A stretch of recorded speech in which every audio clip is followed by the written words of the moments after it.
Lights, people, but inside that vehicle, everything stopped. Kane, Victor Kane, the dead man, the man who threatened my mother, the man watching me across the street. I whispered, "Who is she?" Marcus answered, "We believe she is Victor Kane's daughter." And suddenly the affair made sense. The friendship made sense. The wedding made sense. Sophia had not betrayed me after years of friendship. She had entered my life with a purpose. Daniel had not been my first trap. Sophia was, and she had been waiting for me since university. Chapter 6. My best friend never existed.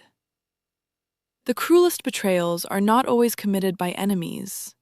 Sometimes they come from people who learned exactly how you take your coffee, people who know which songs make you cry, people who stood beside you at funerals, people who held your hand when your world fell apart, people who were never real. Sophia Reed is not her legal birth name. Marcus's words stayed inside my head. I stared at him across the back seat of the car. Outside, the city continued moving. Traffic lights changed. People crossed streets. A cyclist passed beside us. Everything looked normal. Nothing was normal. I forced myself to speak. "Say it again?" Marcus did not look away. Her birth name was Sophia Kane. Kane. Yes. As in Victor Kane. Yes. I laughed. Not because anything was funny, because sometimes the truth becomes so cruel that your mind rejects it. No. Amelia, no! Sophia's father died when she was a child. That is what she told you. Her father was a school teacher. That is what she told you. She grew up in Bristol. That is what she told you. Every answer was the same. That is what she told you. I turned toward the window. For 12 years, Sophia had told me stories about her childhood. A strict father, a loving mother, a small house, money problems, school holidays by the sea, a grandmother who taught her to bake. Were any of those memories real? Or had I spent 12 years loving a fictional character? "How certain are you?" I asked. Marcus handed me his phone, a birth record. Sophia Elise Kane. Father, Victor Adrian Kane. Mother, Marianne Elise Kane. Date of birth, place of birth. Then another record, name change, years later. Sophia Elise Kane became Sophia Elise Reed. I looked at the date. 3 months before she started university. 3 months before she met me. My hands went numb. She changed her name before meeting me. Yes. So it was planned. We cannot conclude that yet. I looked at Marcus. Stop protecting me from conclusions. I'm protecting the investigation from assumptions. I don't care. You should, his voice sharpened, because anger is exactly what whoever designed this wants from you. I stared at him, then looked away. He was right. I hated him for being right. Where is Sophia now? We're tracking her. Does she know we know? No. Good. I handed back the phone. Keep it that way. Marcus studied me. What are you planning? The wedding. His jaw tightened. No. Yes. Your father already told you. My father has been telling me what I can't handle since I was 11. This is different. You're right. I looked directly at him. This time I know he's lying. Marcus said nothing. I continued. Daniel thinks I'm trusting. Yes. Eleanor thinks I'm weak. Yes. Victor thinks I'm my mother. Marcus hesitated. And Sophia? I looked down at my engagement ring. Sophia thinks I love her. That was the most dangerous truth of all, because I did. Even then, even after discovering her name, even after the money, even after Daniel. Part of me still remembered the woman who slept beside me on the floor after my mother died because I was afraid to be alone. The woman who brought soup when I had pneumonia. The woman who knew I hated thunderstorms. The woman who helped Daniel choose my engagement ring. Maybe every memory had been manipulation, but my feelings had been real. And real feelings are difficult to kill. That made Sophia dangerous, not because she hated me, because some part of me still loved her. We returned to my apartment shortly before dawn. Marcus entered first. 2 security officers followed. Daniel was not there. The bedroom looked as though a silent storm had passed through it. Wardrobe doors open, drawers pulled out, clothes moved, boxes displaced, but nothing destroyed, nothing obviously stolen. The person searching knew exactly what they were doing. I stood in the center of the room. "What are we looking for?" Marcus answered. "Something connected to your mother." "I don't have anything." "Think." I was 22 when she died. Most of her belongings went into storage. "Anything personal? Jewelry, letters, books?" "Where?" "My father's estate." "Anything she gave you directly?" I shook my head, then stopped. A memory, small, almost meaningless. My 21st birthday. My mother sitting beside me in a restaurant. She gave me a jewelry box. Inside was a silver necklace. Nothing expensive. A small circular pendant. She said, "Keep this somewhere safe. Not because it's valuable, because it belonged to the woman I was before I became your mother." I had laughed. I thought she was being sentimental. The woman I was before I became your mother. My chest tightened. Marcus saw my face. "What?" "The necklace." "What necklace?" I walked toward the wardrobe. A small wooden box had been removed from the top shelf. It was lying open on the floor, empty. "No." I dropped to my knees. "Amelia? The necklace was here." "Describe it." "Silver chain, circular pendant. My mother gave it to me." Marcus crouched beside me. "Was it valuable?" "I don't know." "When did you last see it?" "Months ago." "Could Daniel have moved it?" "No." "How do you know?" "Because he hated it." Marcus frowned. "What?" I looked up. "Daniel once asked why I kept wearing cheap jewelry when he bought me better things." The memory returned. Daniel holding the pendant, turning it between his fingers, asking where it came from. I had told him. My mother. He had gone quiet. At the time, I thought he felt guilty. Now I understood. He had been interested. "Daniel knew," I whispered. Marcus stood. "Knew what?" "Not what it was, but he knew it mattered." I grabbed my phone. 3 missed calls from Daniel, then a message. "Amelia, I'm worried. Please call me." I stared at it. Marcus said, "Do not respond." I typed, "I'm okay. Stayed with a friend. Phone died." "What happened to the apartment?" Marcus looked at me. "You're improvising." "Yes. I dislike improvisation." "Then don't watch." I sent the message. Daniel replied almost immediately. "Someone broke in. Nothing seems stolen." "Police?" Question mark. Not, "I called the police." Not, "The police are here." Police? He was asking whether I wanted them involved. Interesting. I typed, "No, let me come home first." 3 dots appeared, then disappeared, then appeared again. Finally, "Okay, love you."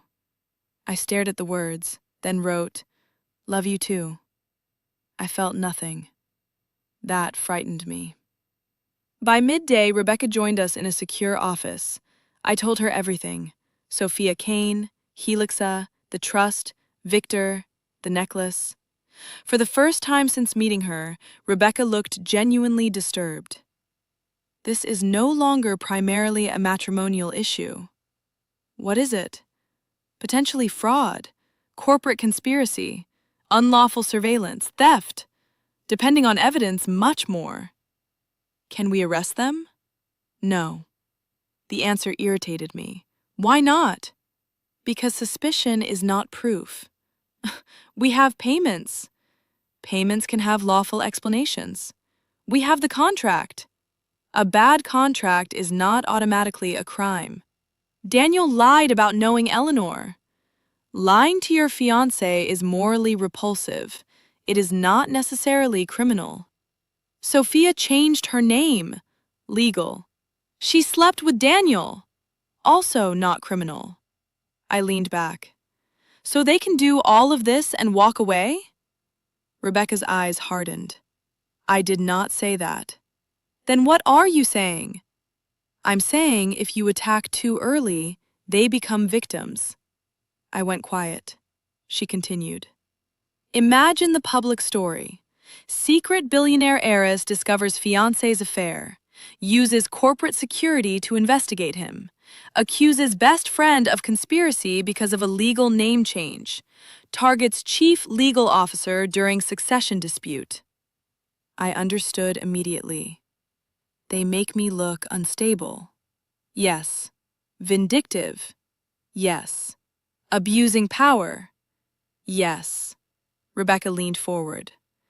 And if Eleanor is as intelligent as I believe, she may want exactly that. The room became silent. Marcus folded his arms. She provokes Amelia into acting. Rebecca nodded. Then, challenges her fitness to lead HR Global. I felt cold. Daniel's interview answer returned. Inexperienced inherited leadership, emotional attachment, board protection. This was not only about Helixa. They were building a narrative. If I reacted publicly to the affair, if I used company resources recklessly, if I attacked Eleanor without evidence, they could present me as emotionally unstable. A billionaire heiress using corporate power to punish a cheating fiancé. The press would devour it. The board would panic. My succession could collapse. I whispered, "They need me angry." Rebecca nodded. "Yes." I smiled slowly. "Then I'll give them crypto." Marcus looked worried. Rebecca looked curious. "Riced it mean?" I considered. More guests, more executives, more press. Marcus saying, "Absolutely not." Why? Because you are proposing to increase exposure. I'm proposing to increase witnesses. Rebecca studied me. I could see the thinking. Explain. If I cancel the wedding, they adapt. Yes. If I confront Daniel, he destroys evidence. Likely. If I expose Sophia, Victor describes. Possibly.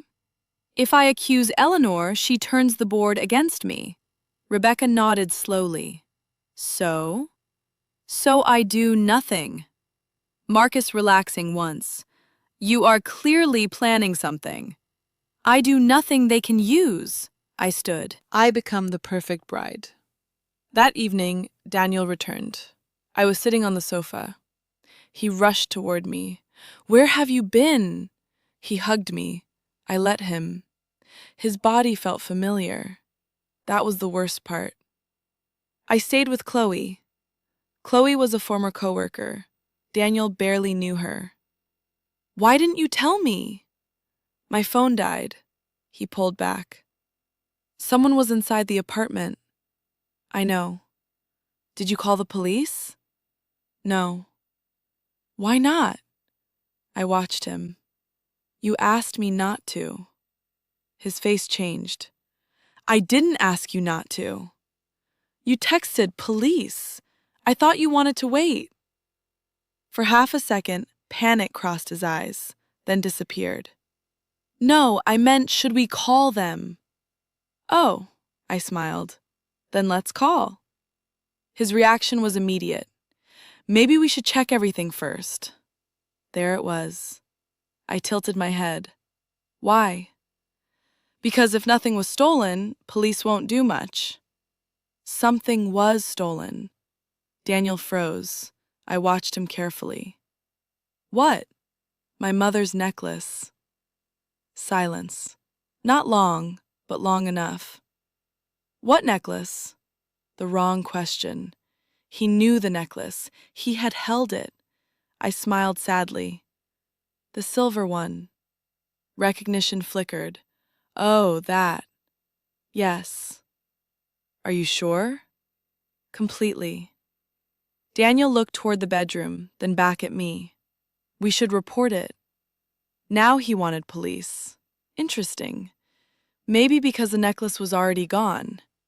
Maybe because he knew the report would lead nowhere. I nodded. Tomorrow. He relaxed. That night, Daniel made dinner. He opened wine. He apologized for being distracted. Then halfway through dessert, he said, I've been thinking about the investment paperwork. Of course he had. I put down my spoon. What about it? No pressure. I just don't want it hanging over us. I smiled. I agree. His eyes sharpened. You do? I think we should sign after the honeymoon. A tiny pause. The honeymoon? Yes. That's 3 weeks after the wedding.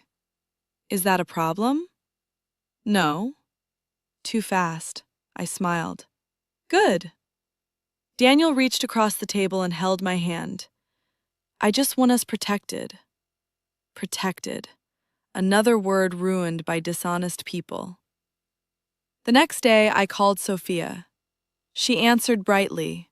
Finally, are you alive? I closed my eyes. Her voice still felt like home. I hated that. Barely. What happened? Someone broke into the apartment. Silence. Then, oh my God. Perfect concern. Too perfect? I no longer knew. Are you okay? Yes. Was anything stolen? There, the question. I waited. Just a necklace. Another pause. What necklace? Same question as Daniel. Exactly the same. I almost smiled. My mother's. Oh, Amelia. Her voice softened, and for one dangerous second I believed her. I'm so sorry. Thanks. Do the police know? Not yet. You should report it. I will. A pause. Then Sophia said, Do you want me to come over? Every part of me wanted to say yes. That was the tragedy. Instead, I said, Actually, I need your help. With anything. I want to change the wedding. Silence. What do you mean? I want it bigger. I could almost hear her thinking. How much bigger? Everyone. Amelia, Hart Global executives. The line became completely silent. I smiled. You know Daniel is interviewing there. Yes. He told you? A mistake. Small, beautiful. Daniel had never told me he told Sophia. Sophia realized too late. I mean, I think you mentioned it. No, I didn't. Silence. Then she laughed. Maybe Daniel did. Wedding brain. I let her escape. For the reception, I want senior leadership invited. Why? Networking, I laughed. If Daniel gets the job, it could help him. Sophia's voice changed. Barely. Excitement. That's actually a great idea. I thought you'd think so. When do you need the guest list? Soon. I'll help. I know you will. After the call, I sat alone for several minutes. Then Marcus entered. You gave her bait. Yes. What bait? Hart Global executives at the wedding. He entering. If Eleanor attends, she exposes the connection. Not necessarily. No, but she has to make a choice. Marcus counting. And Daniel? He thinks I'm helping his career. And Sophia? She thinks I'm still blind. Marcus looked at me. And what do you think? I looked at my engagement ring. I think everyone is coming to my wedding. 3 days later, the guest list expanded. 200 people became 350. Executives, investors, lawyers, politicians, journalists from the society pages, people who had never heard my real story. Daniel was thrilled. He thought the wedding was becoming a networking opportunity. Sophia became obsessed with seating arrangements. Eleanor had not yet responded. Then, 6 days before the wedding, her RSVP arrived. Accepted. I stared at the screen. She was coming. The woman trying to undermine my succession would sit in the same room as Daniel. Sophia, my father, and me. Perfect. But the next development was not mine. Marcus called me at 4:30 that afternoon. We found the necklace. I stood so quickly my chair moved backward. Where? A private storage facility. Whose unit? He hesitated. Daniel's.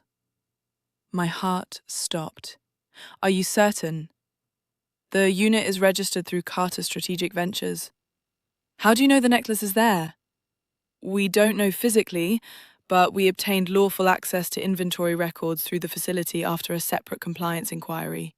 And a silver pendant was logged for secure valuation yesterday. I gripped the desk. Valuation? Yes. Why? We think they opened it. I stopped breathing. Opened? Marcus continued. The pendant may not be jewelry. What is it? We don't know. Then my secure email chimed. A file arrived. A photograph. The pendant. My mother's necklace. But the circular center had been separated into 2 halves. Inside was something small, black, rectangular. A data storage device. My mother had hidden information inside the necklace for 18 years. I whispered, "What's on it?" Marcus looked at me. We don't know. Why not? Because Daniel no longer has it. I stared at him. What? The storage unit was accessed this morning. By who? We pulled the entry log. My stomach tightened. Sophia? No. Eleanor? No. Then who? Marcus turned his laptop towards me. A security image appeared.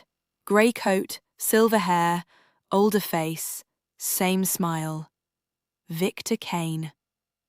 The dead man had taken my mother's secret, and according to the timestamp, he had done it less than 4 hours ago.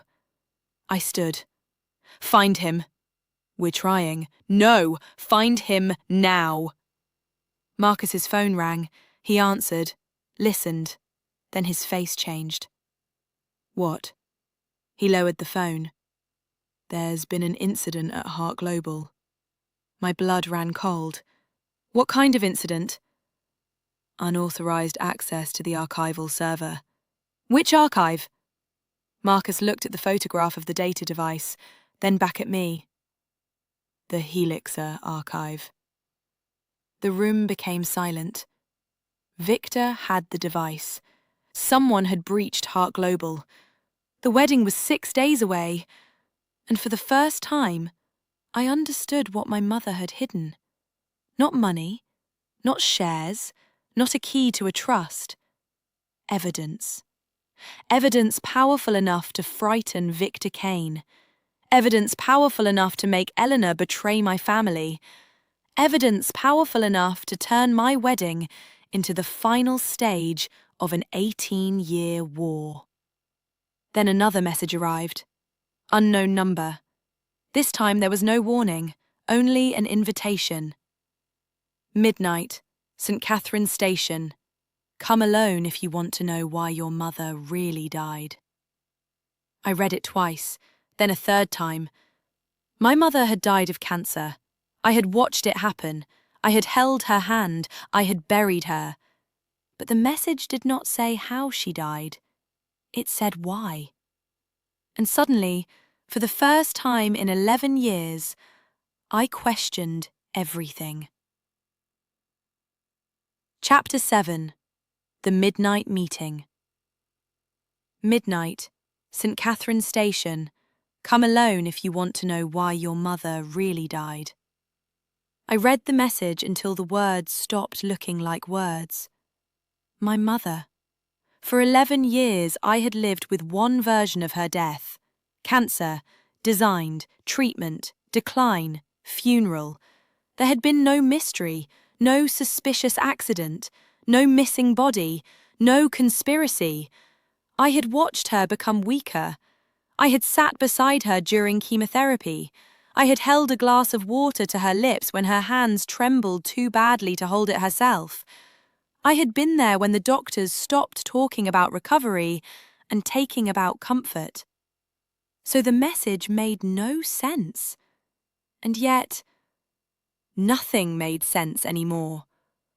My mother had not been an art historian, not originally. She had been a computational imaging researcher. She had co-founded Helixer Biomedical Systems. She had hidden a data device inside a necklace and given it to me without explaining what it contained. Victor Kane had been declared dead. He was alive. Sophia Reed had been my best friend for 12 years. Sophia Reeder did not exist. And Daniel had been placed in my path by people who had been studying my family for years. I looked at Marcus. I'm going. No. His answer came so quickly that I almost screamed. You didn't even think. I did. The answer is spending no. The message mentions my mother. That is precisely why you should not go. What does that mean? It means whoever sent it knows which emotional pressure point will override your judgment. Courtment. You think I'm being emotional? I think you are human. Con sounds diplomatic. It is not intended to be. Microsoft took my phone from the desk and read the message again. St. Catherine's Station has been closed for 9 years. I know. It is copies. I know. Limited surveillance. I know. Multiple access points. I know. He closely down. It is an ideal location for an ambush. Then why would Victor choose it? Marcus questioned at me. You are assuming Victor sent the message. I stopped. That possibility had not occurred to me. Who else? Daniel? No. Sophia? I said nothing. Eleanor? My jaw tightened. Your father? I stared at him. Why would my father send me an anonymous message? I don't know. Exactly. Marcus leaned forward. That is the point. We know almost nothing. I looked at the clock. 10:47 p.m., 73 minutes. If I don't go, we lose the opportunity. If you do go, we may lose you. The room became quiet. I looked at the photograph of my mother's pendant on Marcus's laptop, split open. The hidden storage device exposed. Something had been inside that necklace for 18 years. My mother had placed it there. Then she had placed it in my hands. Maybe she had been waiting for me to ask the right question. Maybe I was 11 years too late. I'm going, I repeated. Marcus swore under his breath. It was the first time I had ever heard him do that. Fine. I raised an eyebrow. Fine? You are not going alone. The message specifically says, I do not care. If they see security, they won't. I studied him. What are you planning? The difference between your plan and mine is that mine includes the possibility of you surviving. 40 minutes later, I was in the back of an unmarked car. No driver I recognized, no visible security, no jewelry, no handbag. My phone had been replaced with a clean device. Marcus sat in another vehicle somewhere behind us. I did not know where. That was deliberate. St. Catherine's Station stood beneath the eastern edge of the city. It had once served a commuter line. Then structural damage forced closure. The platforms remained, the tunnels remained, the building remained. But the public had forgotten it. At 11:56 p.m., the car stopped 2 streets away. The driver looked at me through the mirror. 4 minutes. I nodded. My mouth was dry. I stepped out. The night air was cold. For the first time in days, I allowed myself to feel afraid. Not weak, afraid. There is a difference. Fear tells you something matters. Weakness is what you do with that information. I walked. 1 street, then another. The station entrance appeared ahead. Old stone, boarded windows, a rusted sign, St. Catherine's. The main gate was open. That was not comforting. I entered. My footsteps echoed. The station smelled of dust, damp concrete, and old metal. A row of dead ticket machines stood along one wall. Beyond them, stairs descended toward the platforms. I checked the time. 11:59. Then the station lights came on. Not all of them. One by one. A line of yellow bulbs leading down the stairs. My heart began pounding. I descended. At the bottom, the platform stretched into darkness. No trains, no voices, no movement. Then I saw him. Gray coat, silver hair, hands in his pockets. Victor Kane. He stood near the edge of the platform, alive, waiting. I stopped 10 meters away. He smiled. "You look like Evelyn." My entire body went cold. "Do not say her name." His smile faded. "Fair. You sent the message?" "Yes." "You broke into Hart Global?" "No." "You stole my necklace?" His eyes changed. "Yes." At least one honest answer. "Where is it?" "Safe." "Give it back." "I can't." "Can't or won't?" "Both." I stepped closer. "You have 30 seconds before I leave." Victor collapsed softly. "Your father does that." "What?" "Creates artificial deadlines when he feels powerless." I hated him immediately. Maybe because he was dangerous. Maybe because he knew my family. Maybe because part of me feared he was right. 25 seconds. He nodded. "Definitely Richard's daughter." I turned. "Your mother did not die because of cancer." I stopped. The station became silent. I slowly faced him. "Choose your next words carefully." Victor looked at me. "She died from cancer." I felt rage. "You brought me here for word games?" "No." "Then explain." "She died from cancer, but the reason she stopped fighting was not medical." My hands curled into fists. "You knew her?" "Before your father." "That's not what I asked." "Yes." His answer was quiet. "I knew her." "How well?" Victor looked toward the dark tunnel. "Well enough to know she would hate what Hart Global became." I stepped closer. "You threatened her with a gun." His eyes returned to mine. "So Richard told you." "Did you?" "Yes." The honesty shocked me. No excuse, no denial. "Yes?" "I was angry, paranoid, drunk. I believe she was stealing Helixa. You fired? Yes. At my mother? No.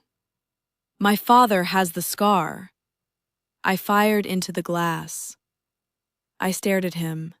That is not what he said. I know. How? Because Richard has been telling that story for 18 years. Victor reached slowly into his coat. I tensed. Careful. He stopped, then removed a folded piece of paper.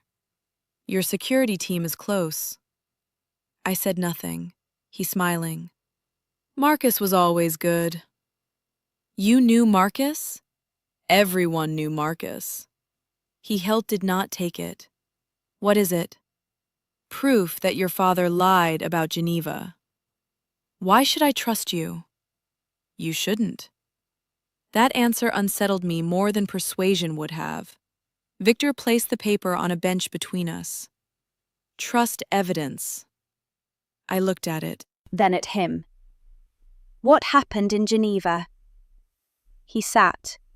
For the first time, he looked old. Not mysterious, not powerful. Tired. Helixa was dying. My father said it was worth billions. Potentially. Potential is an expensive word. He continued. We had technology years ahead of regulation. Evelyn wanted clinical safeguards. I wanted commercial expansion. Eleanor wanted control. And my father? Wanted Evelyn. The simplicity of the answer hurt. Victor looked at me. Richard did not understand the technology. He understood ownership. He offered to acquire Helixa through Hart Global. To protect my mother? Victor laughed. Is that what he told you? Yes. He wanted the patents. I felt anger rise. You expect me to believe you? No, I expect you to read. He nodded towards the paper. I picked it up. It was a copy of an acquisition memorandum. Hart Global Holdings. Confidential. The date was 3 months before Geneva. I read the highlighted section. In the event of founder dispute, acquisition strategy should prioritize fragmentation of voting interests and isolate E. Hart from Kane influence. I read it again. E. Hart. Evelyn. My mother. I looked at Victor. My father was trying to isolate her. He was trying to control the acquisition. That does not prove... No, Victor nodded. It doesn't.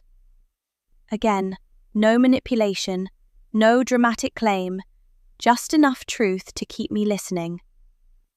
What was on the necklace? His expression changed. Your mother's insurance policy. What does that mean? Records. What records? Everything. My heart accelerated. Be specific. Internal Helixa communications, patent histories, early clinical agreements, private correspondence, financial transfers. Transfers involving who? Victor looked at me. Eleanor. I said nothing. He continued. Your mother discovered money moving through offshore entities. For what? At first, we thought bribery. And later? Data. The word landed heavily. What data? Medical data. I felt sick. Patient data? Yes. Sold illegally? Accessed, replicated, modelled. The legal definitions were less developed then. The ethics were not. And Eleanor was involved? Yes. Were you? Victor did not answer immediately. That was enough. You were. I told myself I didn't know. I stared at him. That is what cowards say. Yes. The answer came quietly. For the first time, I saw something human in him. I did not forgive it, but I saw it. My mother found out. Yes. And wanted to expose you? All of us. All? Victor looked at me. Me, Eleanor, several investors. And my father? Silence. My pulse changed. Was my father involved? Victor looked away. Ask him. No, I'm asking you. He knew enough. I felt the floor disappear beneath me. What does that mean? It means Richard knew Helix's value came partly from systems built on datasets whose governance was questionable. You're lying. Possibly. I stepped toward him. Do not play with me. I am telling you why your mother hid the records. Why give them to me? She didn't. I froze. What? The necklace was not intended for you. But she gave it to me. Yes. Then she changed the plan. I stared. Victor stood. Originally, the evidence was supposed to go to a journalist. What journalist? Anna Mercer. I knew the name. Investigative reporter. Dead 14 years. Car accident. My mouth went dry. What happened to her? I don't know. Convenient. Yes. Victor walked toward the platform edge. After Mercer died, Evelyn stopped trusting everyone. Including you. Especially me. And my father? Victor turned. Eventually. The word hurt more than it should have. What does this have to do with her cancer? Victor's face changed. The arrogance disappeared. She was diagnosed 2 years after Geneva. I know. No, you know the diagnosis. You don't know what happened before. I waited. She contacted me. My heart stopped. My mother contacted you? Yes. When? 6 months before her death. That's impossible. It happened. Why? She wanted the records released. I could barely breathe. Then why weren't they? Because I refused. The station seemed to become colder. You refused? Yes. Why? I was afraid. I stared at him. You let her die protecting you. Victor's eyes lowered. Yes. No defense, no justification. Just yes. I wanted to hit him. I wanted to scream. Instead, I asked, why now? He looked at me. Because someone else found the Helixer archive. The breach. Yes. Who? I don't know. Eleanor? Maybe. Daniel? Victor almost smiled. Daniel is not intelligent enough. Despite everything, I nearly agreed. And Sophia? The name changed him. For the first time, Victor looked uncertain. My daughter has made mistakes. I laughed. Mistakes? Amelia? She slept with my fiancé. I know. She took money from Eleanor. I know. She entered my life under a false name. Victor's face hardened. That was not my decision. What? I did not send Sophia to you. I stared at him. She changed her name 3 months before university. Yes. She met me immediately. Yes. And you expect me to believe coincidence? No. Then who sent her? Victor looked directly at me. I thought you knew. Knew what? Sophia was recruited. By Eleanor? No. My skin went cold. Then by who? Victor stepped closer. Your father. I laughed. The sound echoed across the empty station. No. Ask him. You keep saying that. Because he keeps lying. My father sent Sophia into my life? Yes. Why? To watch you. I shook my head. No. After Geneva, Richard tracked everyone connected to me, my daughter included. You're lying. He approached her through an intermediary before university. For what? To stay close to you. I could not breathe properly. That makes no sense. It makes perfect sense if you understand your father. No. He knew I might return. No. He knew you were the Heiress beneficiary. Stop. He needed someone near you who could be watched. Stop. And Sophia needed money. Stop. My voice exploded across the station. Silence followed. Victor looked at me. I thought about Sophia, university, the coffee, the friendship, my mother's funeral. Had my father placed her there? Had he known? Had he watched? I whispered, Prove it. Victor nodded. I can. He reached into his coat again. This time he removed a small black drive, my mother's drive.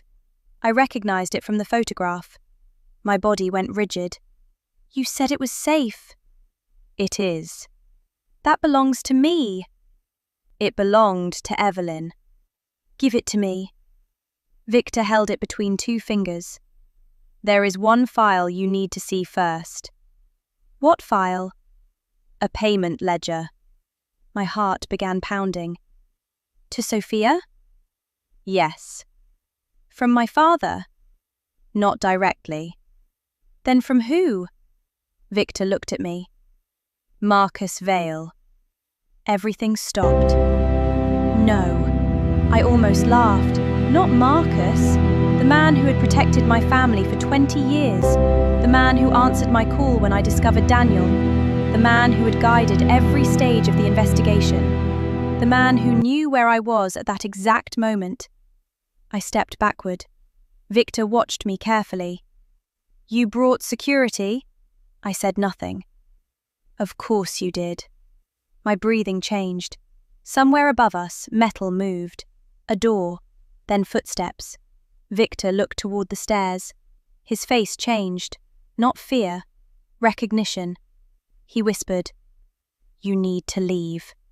I stared at him. What? Now. The footsteps became louder. Victor pushed the drive into my hand. Do not give that to Marcus. I closed my fingers around it. Why? Because if the ledger is genuine, Marcus has been paying Sophia since before she met you. The station lights went out. Darkness. Complete. Then a gunshot exploded through the platform. I dropped. Victor grabbed my arm. Move! Another gunshot. Glass shattered somewhere behind us. I ran, not toward the stairs. Victor pulled me toward the tunnel. My shoes slipped against the concrete. Behind us, voices shouted. I could not identify them. Then my clean phone vibrated. One incoming call. Marcus. Victor saw the screen. Don't answer. Another gunshot. Closer. I looked at the phone. Marcus calling. The man I trusted. The man Victor had just accused. The man who knew I was here.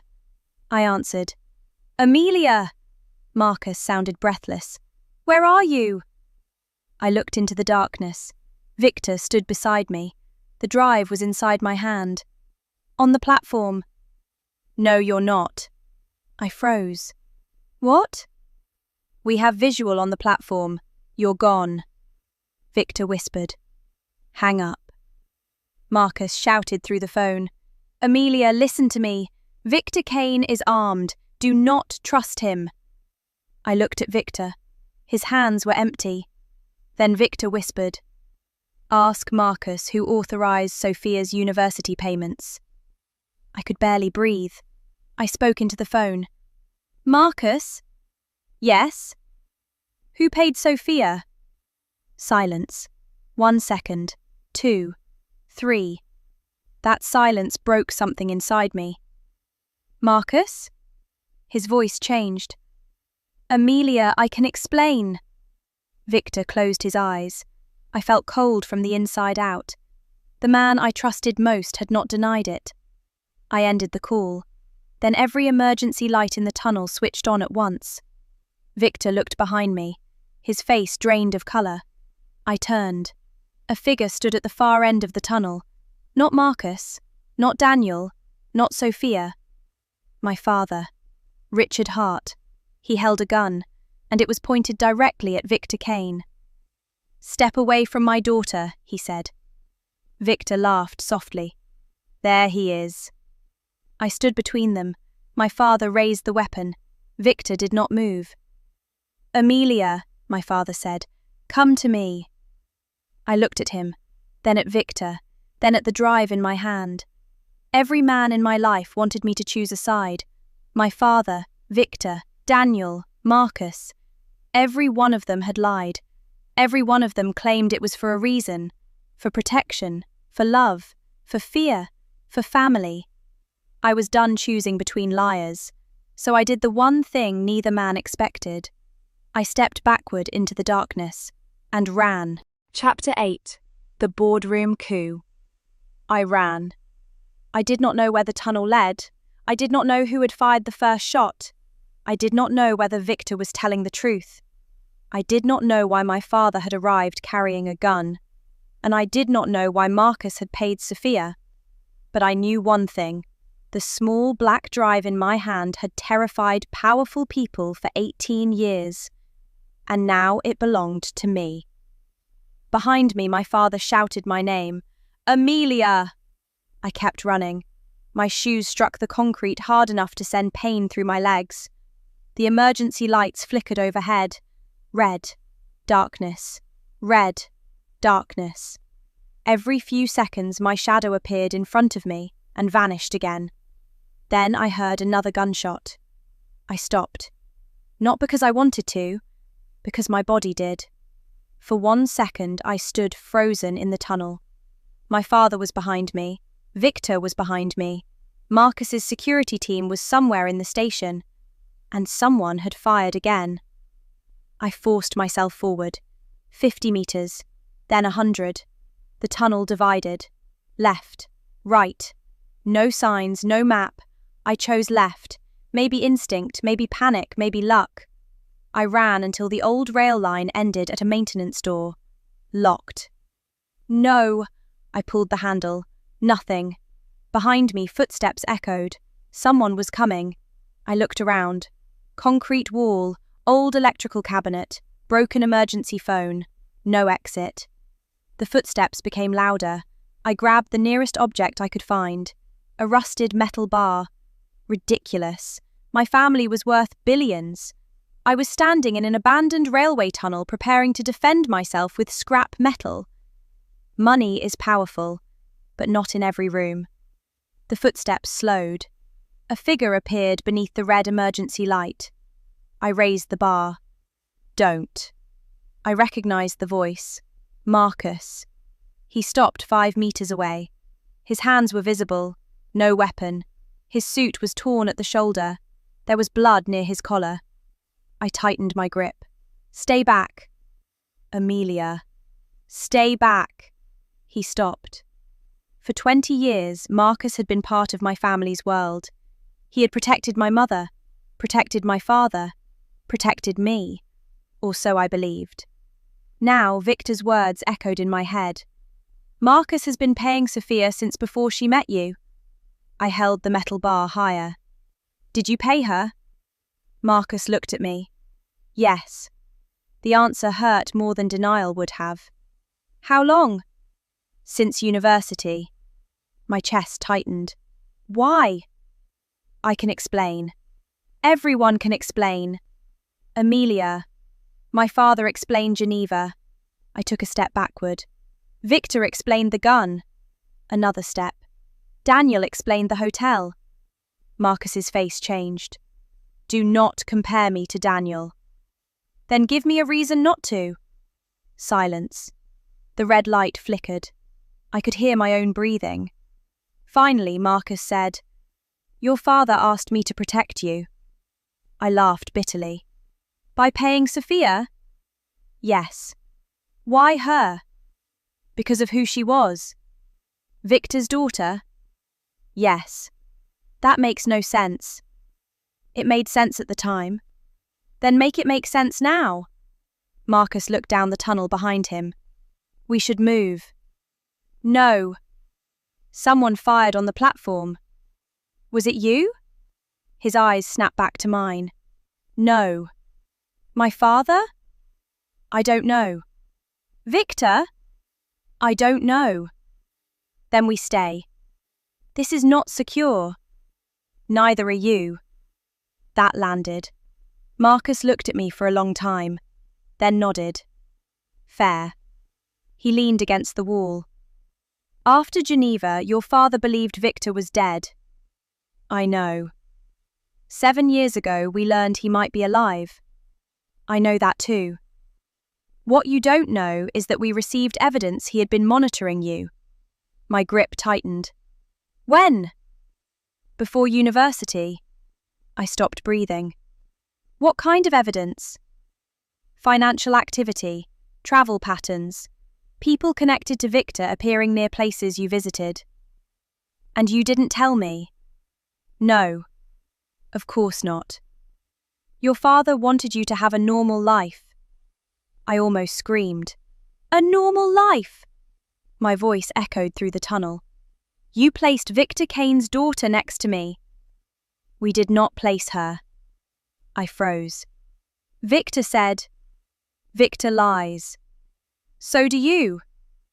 "Yes." The answer surprised me. Marcus continued.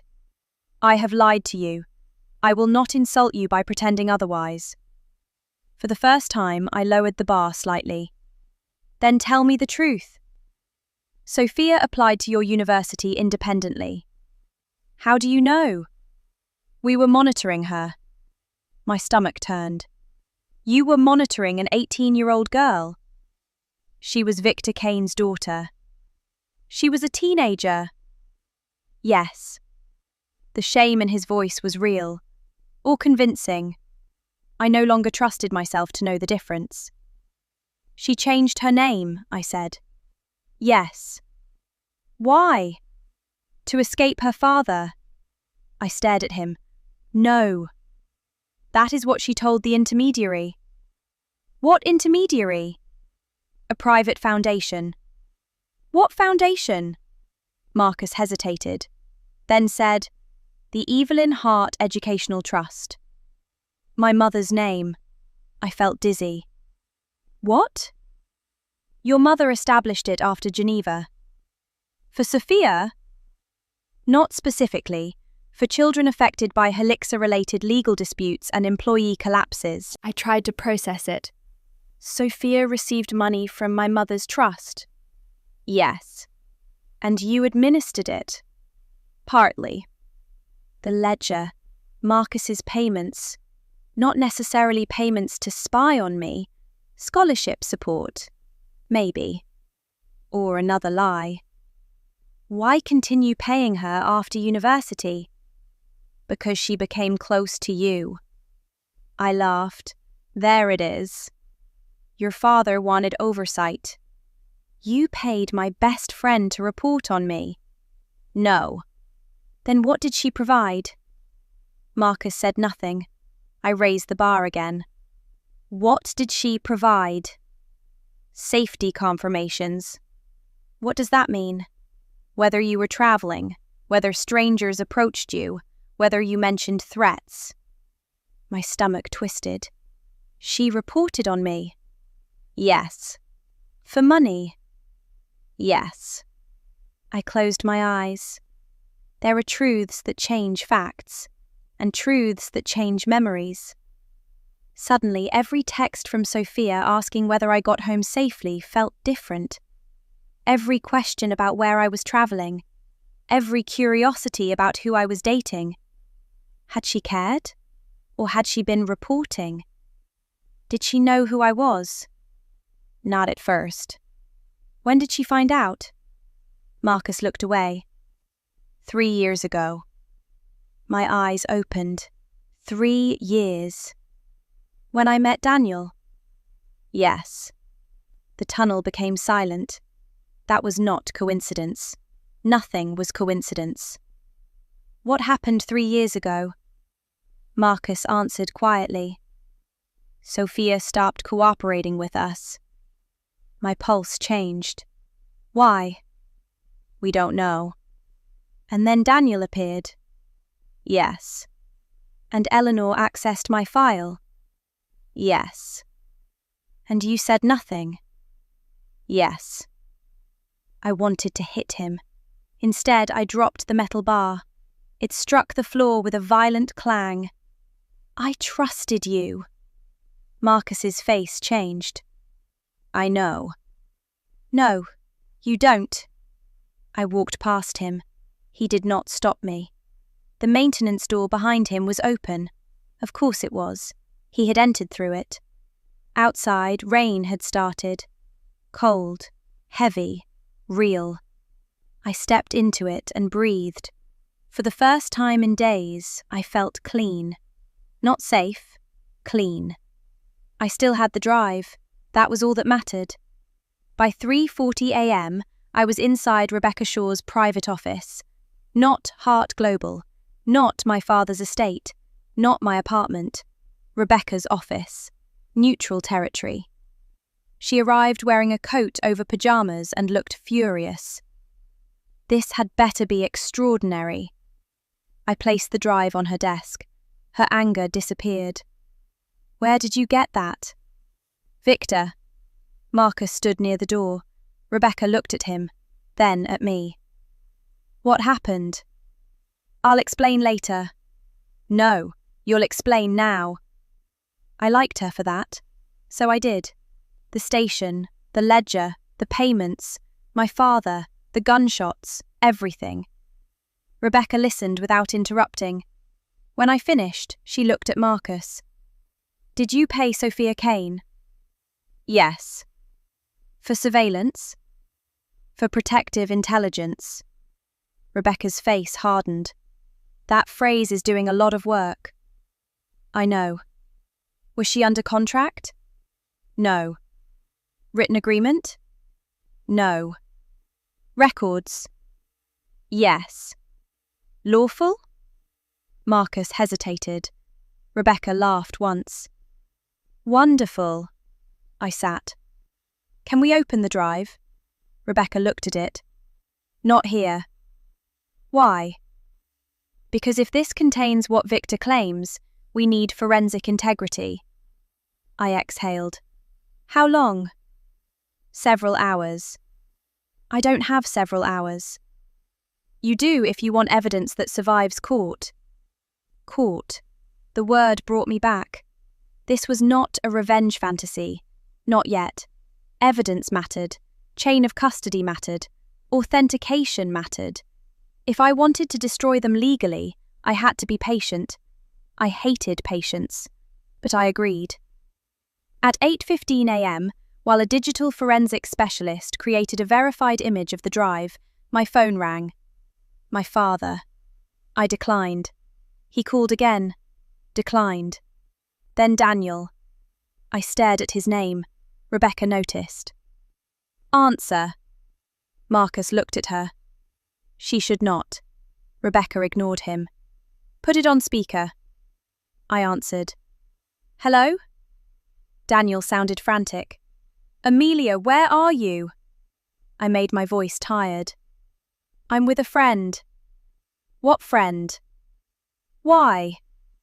Because you disappeared. I told you my phone died. That was yesterday. I closed my eyes. He was becoming suspicious.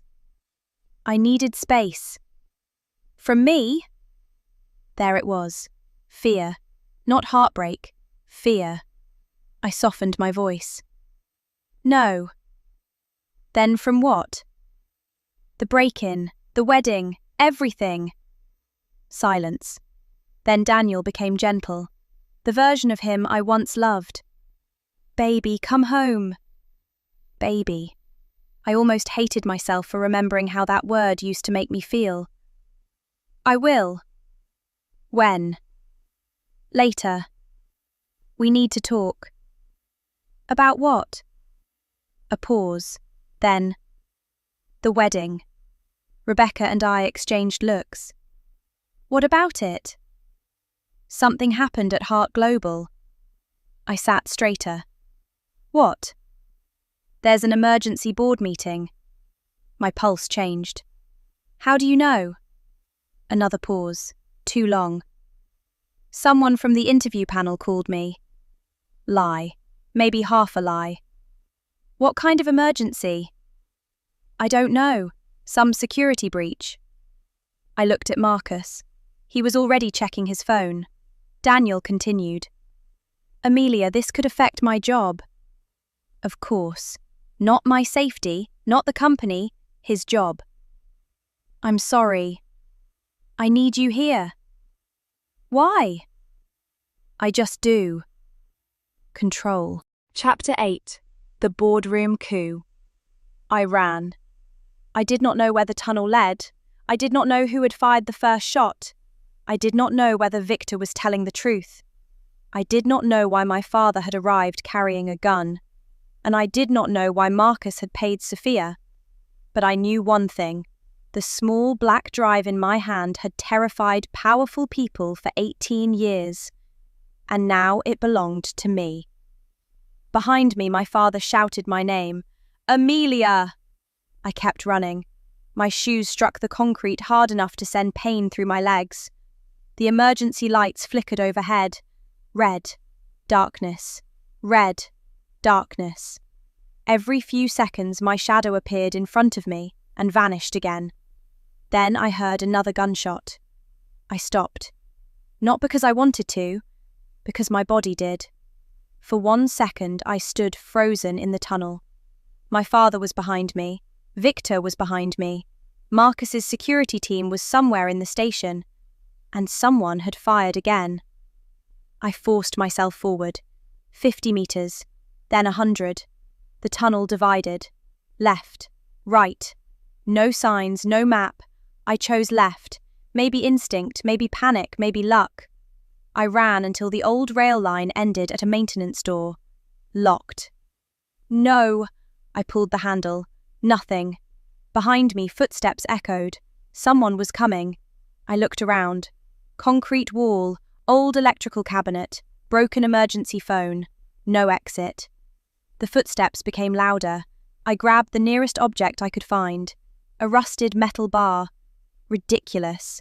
My family was worth billions. I was standing in an abandoned railway tunnel preparing to defend myself with scrap metal. Money is powerful, but not in every room. The footsteps slowed. A figure appeared beneath the red emergency light. I raised the bar. Don't. I recognized the voice. Marcus. He stopped 5 meters away. His hands were visible. No weapon. His suit was torn at the shoulder. There was blood near his collar. I tightened my grip. Stay back. Amelia. Stay back. He stopped. For 20 years, Marcus had been part of my family's world. He had protected my mother, protected my father, protected me, or so I believed. Now, Victor's words echoed in my head. Marcus has been paying Sophia since before she met you. I held the metal bar higher. Did you pay her? Marcus looked at me. Yes. The answer hurt more than denial would have. How long? Since university. My chest tightened. Why? I can explain. Everyone can explain. Amelia. My father explained Geneva. I took a step backward. Victor explained the gun. Another step. Daniel explained the hotel.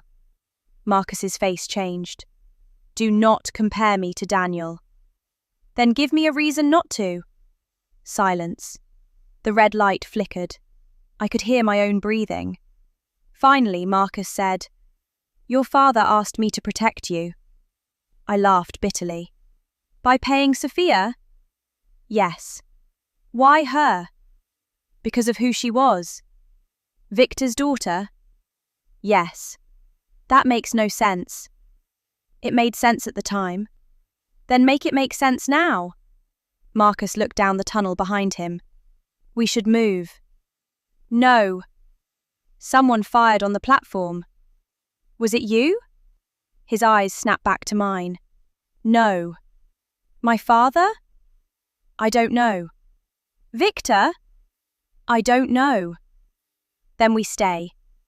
This is not secure. Neither are you.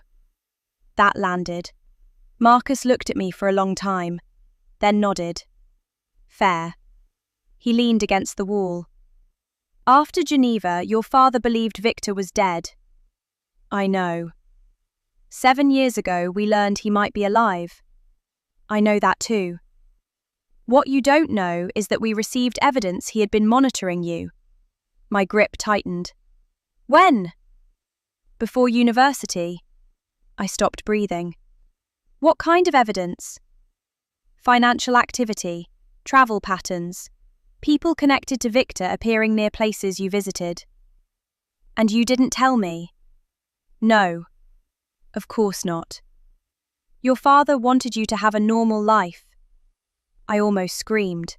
A normal life! My voice echoed through the tunnel. You placed Victor Kane's daughter next to me. We did not place her. I froze. Victor said, Victor lies. So do you? Yes. The answer surprised me. Marcus continued. I have lied to you.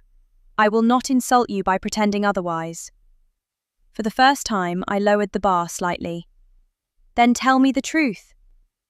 Sophia applied to your university independently. How do you know? We were monitoring her. My stomach turned. You were monitoring an 18-year-old girl. She was Victor Kane's daughter.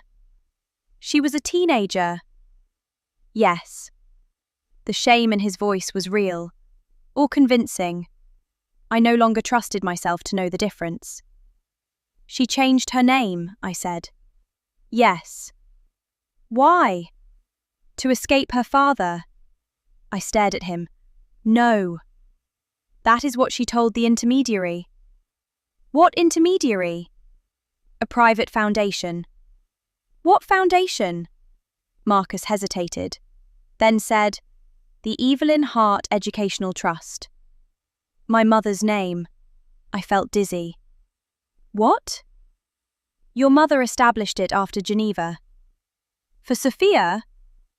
Not specifically. For children affected by Helixa-related legal disputes and employee collapses. Apologies for the interruption, Eleanor stood. You are not authorized to attend. Rebecca smiled. I represent Amelia Hart personally in matters potentially involving fraud, misuse of identity, and interference with beneficial interests. The room exploded into whispers. My father looked at me. What have you done? I answered without looking at him. Adapted. Rebecca placed the folders on the table. We are issuing preservation notices. Eleanor went still. For what? Relevant communications involving Carter Strategic Ventures Limited. Silence. Daniel's company. Rebecca continued. Voss Strategic Advisory. Eleanor's company. Another folder. And payments involving Sophia Elise Kane, also known as Sophia Reed. The room became completely silent. For the first time, Eleanor looked afraid. Only slightly, but fear is like blood in water. Once you see it, you know where the wound is. I stepped toward her. The wedding is in 5 days. Eleanor said nothing. I hope you're still coming. Her face hardened. This is inappropriate. No, I smiled. This is personal. Then every phone in the boardroom vibrated at once. A news alert. I looked down. My photograph filled the screen. Not a public photograph. A private one. Daniel and me leaving a restaurant. Headline: Secret Hart Heiress identified. $1 billion succession shock. My blood ran cold. Someone had leaked my identity. The article continued. Sources close to Hart Global raised concerns regarding the heiress's judgment, undisclosed personal relationships, and possible involvement in a recent internal security incident. There it was, the narrative. Unstable, secretive, compromised. My father looked at Eleanor. You did this. She appeared genuinely shocked. I did not. For once, I believed her. Then my phone rang. Daniel. I stared at his name. He knew. The entire world knew. My ordinary life was over. I answered. Silence. Then Daniel spoke. His voice was different. No warmth, no confusion, just disbelief. You're a Hart? I looked across the boardroom at Eleanor, at my father, at Rebecca, at Marcus, everyone watching. Yes. Daniel breathed. Then he laughed, a strange, broken sound. All this time? Yes. You lied to me. The hypocrisy was almost beautiful. I smiled. So did you. Silence. He knew. Maybe not everything, but enough. Then Daniel said something that changed the game. You need to come home. No. Amelia. No. His voice lowered. Sophia is here. My heart stopped. I looked at Marcus. He immediately started tracing. Daniel continued. She says she wants to tell you everything. I gripped the phone. Put her on. Silence. Then Sophia's voice. Soft, familiar. The voice of my best friend. Amelia. I closed my eyes. What do you want? She started crying. Real or fake, I could not tell. I'm sorry. For which part? Silence. The affair? She sobbed. The money? No answer. The fake name? Her breathing stopped. I continued. Or the fact that you knew who I was 3 years ago? A whisper. You know. Yes. Then you're in danger. I almost laughed. From you? No. Your father? No. Eleanor? No. I looked across the boardroom. Then who? Sophia whispered. The person who leaked your identity. My pulse changed. Who? She began to answer. Then I heard a sound. A door. Daniel shouting. Sophia screamed. The line went dead. I stared at the phone. Marcus was already moving. What happened? I don't know. Then the digital forensics specialist called Rebecca. She answered, listened. Her face slowly lost colour. What? I asked. She lowered the phone. The drive. My mother's drive. What about it? They opened the first verified file. The boardroom disappeared around me. What is it? Rebecca looked at my father, then at Marcus, then at me. A video. My heart stopped. Of what? Your mother. Silence. When? Recorded 6 months before she died. I could not breathe. Rebecca continued. She names the person she believed was responsible for the Helixa cover-up. Every eye in the room moved toward her. I whispered, Who? Rebecca's face was pale. She names Richard Hart. My father. Chapter 9. The wedding day trap. There are moments when your entire life divides itself into before and after. Before the video, after the video. Before hearing my mother's voice from beyond the grave, after hearing her accuse my father. The boardroom was silent. No one moved. No one spoke. Even Eleanor Voss looked shaken. Rebecca held the phone in her hand, her expression unreadable. My father stood at the end of the table, perfectly still.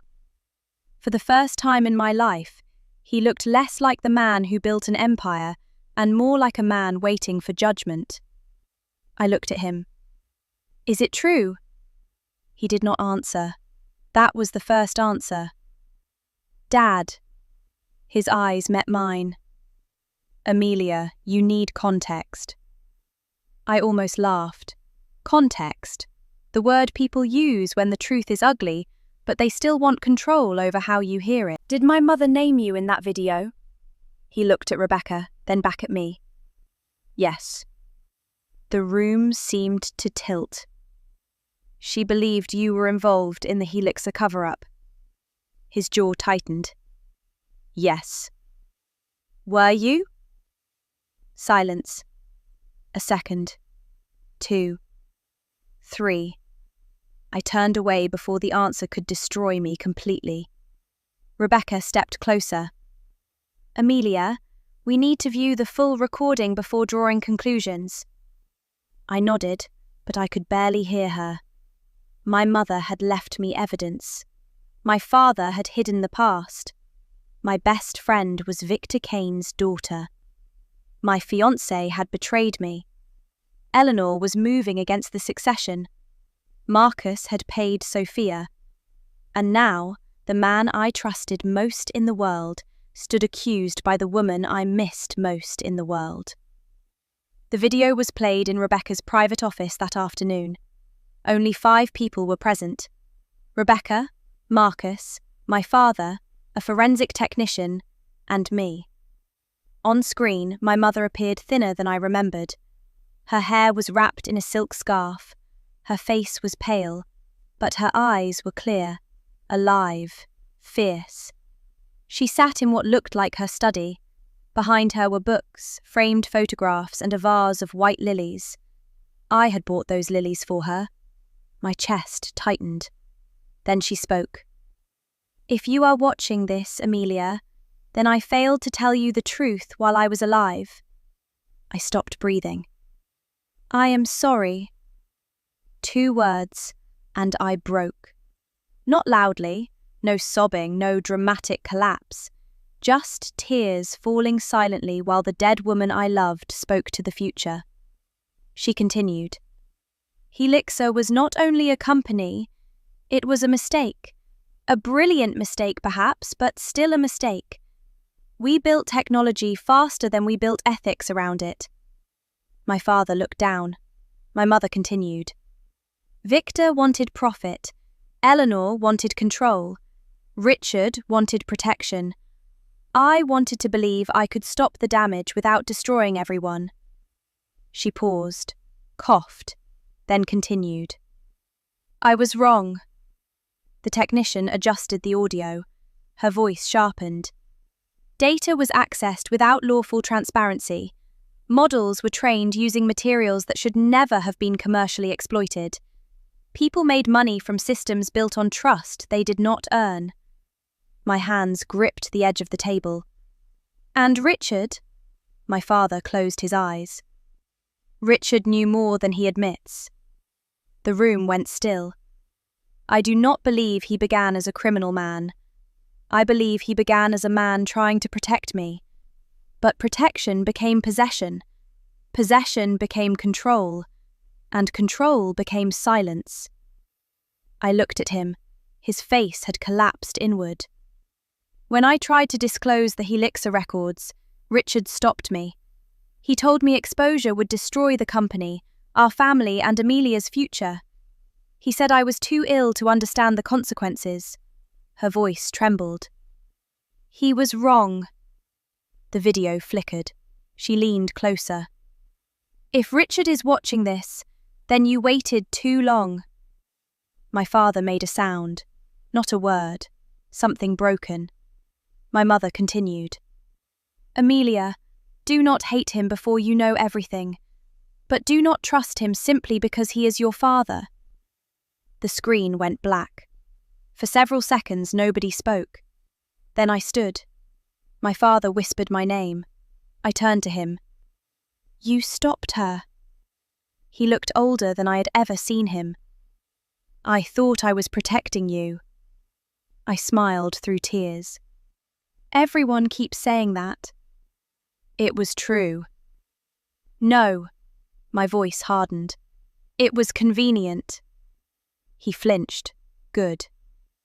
You let me worship a version of my mother that wasn't complete. You let me believe she died peacefully with no unfinished fight. You let me build my life on edited history. I loved her. I know. That hurt more, because love did not save him from cowardice. I walked to the door. Where are you going? I looked back. To get married. Rebecca's eyes widened. Amelia. The wedding is tomorrow. Marcus stepped forward. That cannot still be the plan. It is more than the plan now. I wiped my face. It's the stage. The next 24 hours became war. Quiet war, legal war, reputational war, emotional war.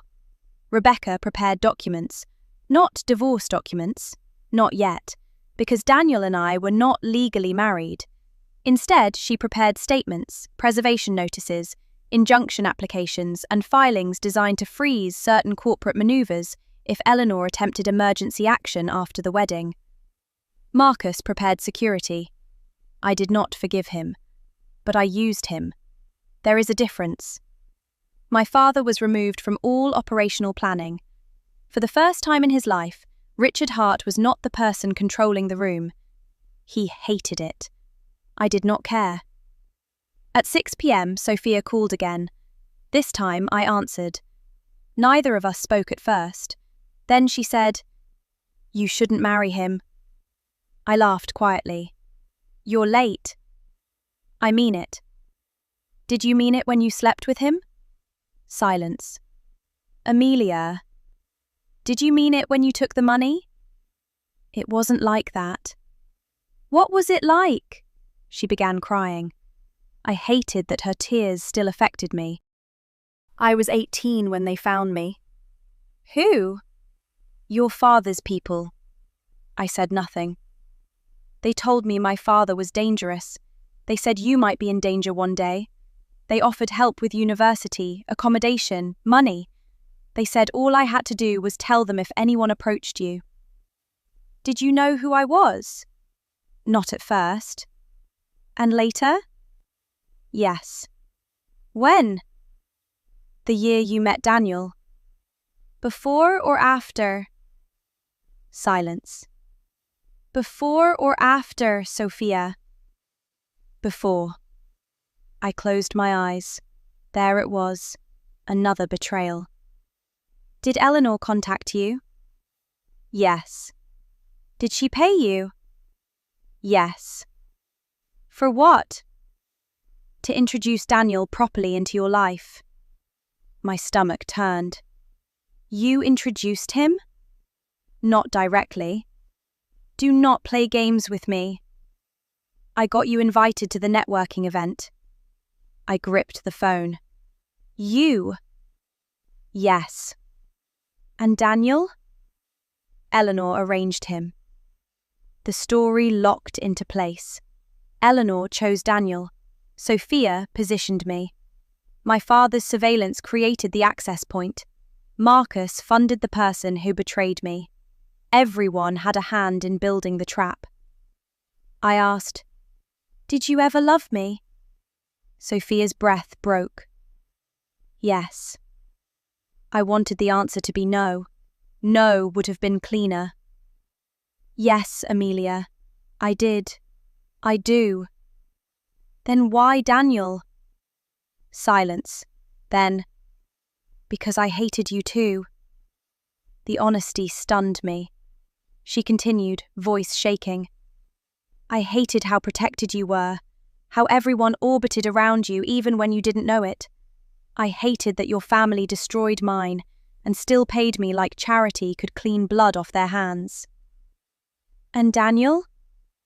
He made me feel chosen. I closed my eyes. He chose my name. I know. No, Sophia. He chose what he thought I could give him. Then he chose you because you made him feel powerful. She sobbed. He's not worth it. No. I looked at myself in the mirror, wedding dress hanging behind me, white, perfect, a costume. But tomorrow he becomes useful. The wedding venue was a restored manor hotel overlooking the river. 380 guests arrived beneath grey skies. Executives, lawyers, family friends, investors, journalists who pretended they were not journalists. Daniel stood at the front of the hall in a black tuxedo. He looked pale. The leak had changed him. Now he knew I was not ordinary. Now he knew every insult he had ever thought about my life had been aimed at the wrong woman. But he still did not know the worst part. He still believed there might be a path forward. Men like Daniel always believe there is another door. Sophia stood near the aisle, maid of honor. Her face was composed. Her eyes were red. Eleanor sat in the second row, wearing navy, elegant, controlled, deadly. My father sat in the front row. He looked like a man attending his own sentencing. Rebecca stood at the back pretending to be a guest. Marcus was invisible, but everywhere. The music began. Everyone stood. I walked down the aisle, slowly, not because I was nervous, because I wanted them to wait. Daniel's eyes filled when he saw me. For 1 second, I saw the performance return, the loving groom, the wounded man, the betrayed fiancé who had discovered his humble bride was secretly rich. It was almost impressive. Almost. I reached the altar. Daniel whispered, "You look beautiful." I smiled. "So do lies." His face changed. The officiant began. Words about love, commitment, honesty. I nearly laughed. Then came the moment. "Before we proceed, if anyone knows any reason why these two should not be joined." Silence. The room held its breath. Nobody moved. So I did. "I do." Gasps rippled through the hall. Daniel froze. The officiant blinked. "I'm sorry?" I turned to the guests. "I know a reason." Daniel whispered, "Amelia, don't." I looked at him. "You don't know what I'm going to say." His face told me he knew enough.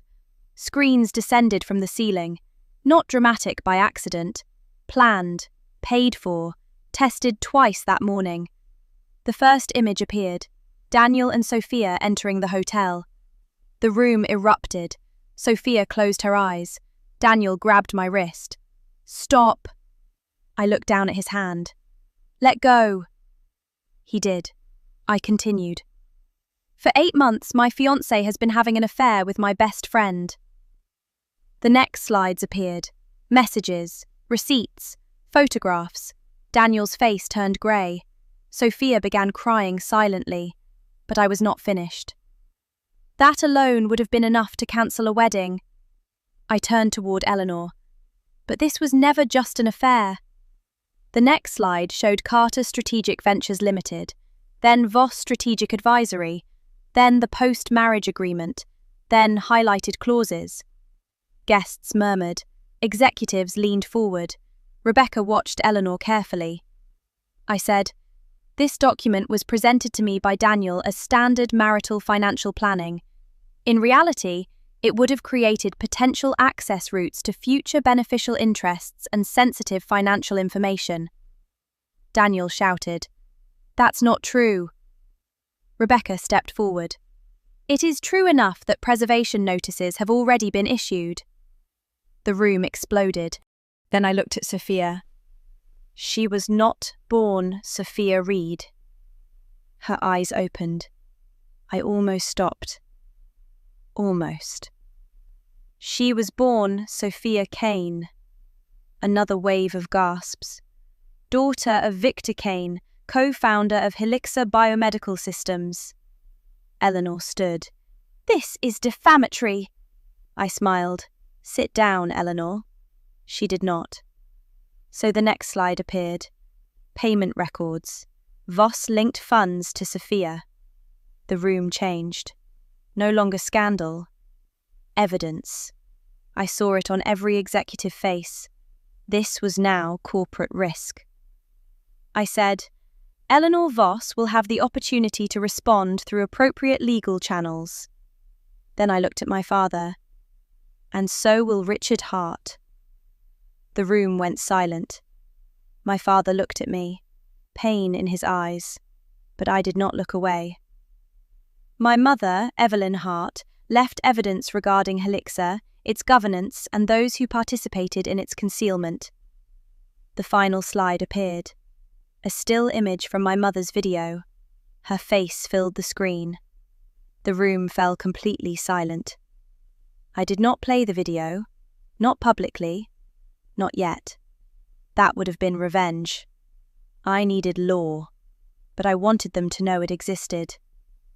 I turned to Daniel. You wanted access to my life. He swallowed. You wanted my name before you even knew I had one worth stealing. Amelia, you stood in my kitchen and told me I deserved more. My voice softened. You were right. Then I removed the engagement ring.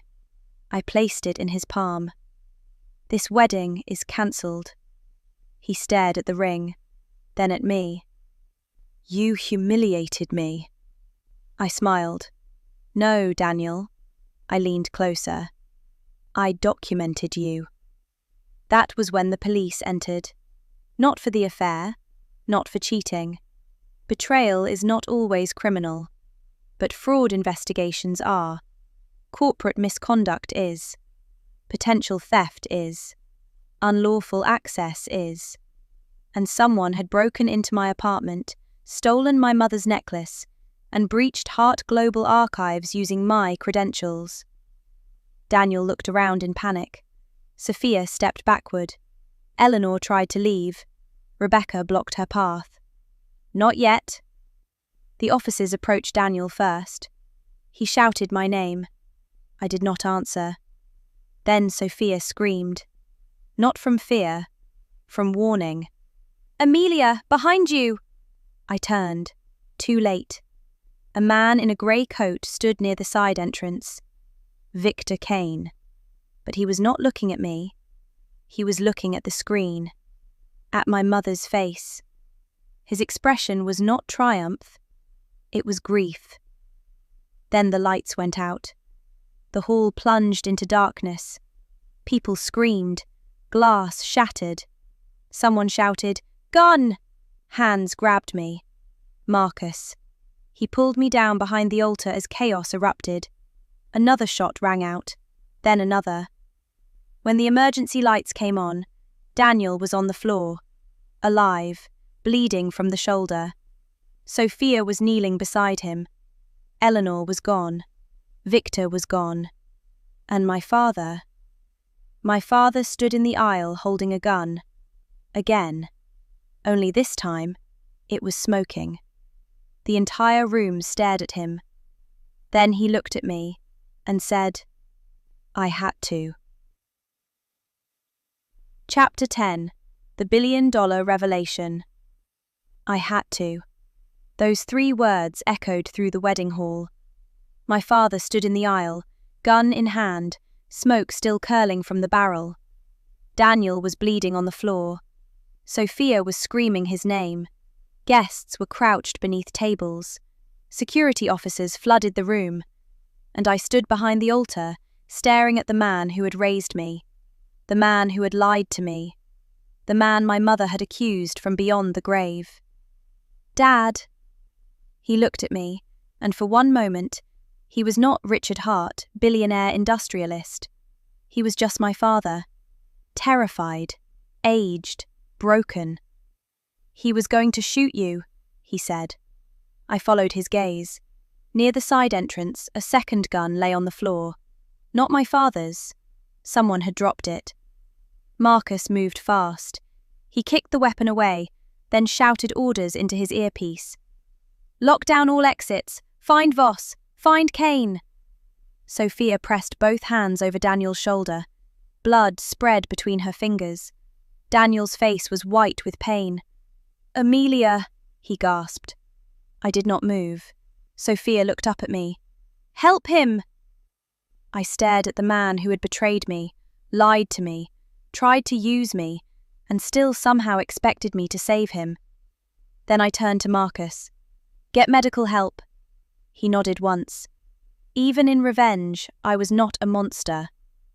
Paramedics arrived within minutes. Police secured the hall. Guests were escorted out in controlled groups. The wedding that was supposed to bind me to Daniel Carter became a crime scene. White flowers scattered across the aisle, champagne glasses overturned, a trail of blood across the marble floor. And on the screen above us, frozen in pale light, was my mother's face, watching everything. 2 hours later, I was in a private room at the venue with Rebecca, Marcus, my father, and 2 senior police officers. My father's gun had been taken. His hands were empty now.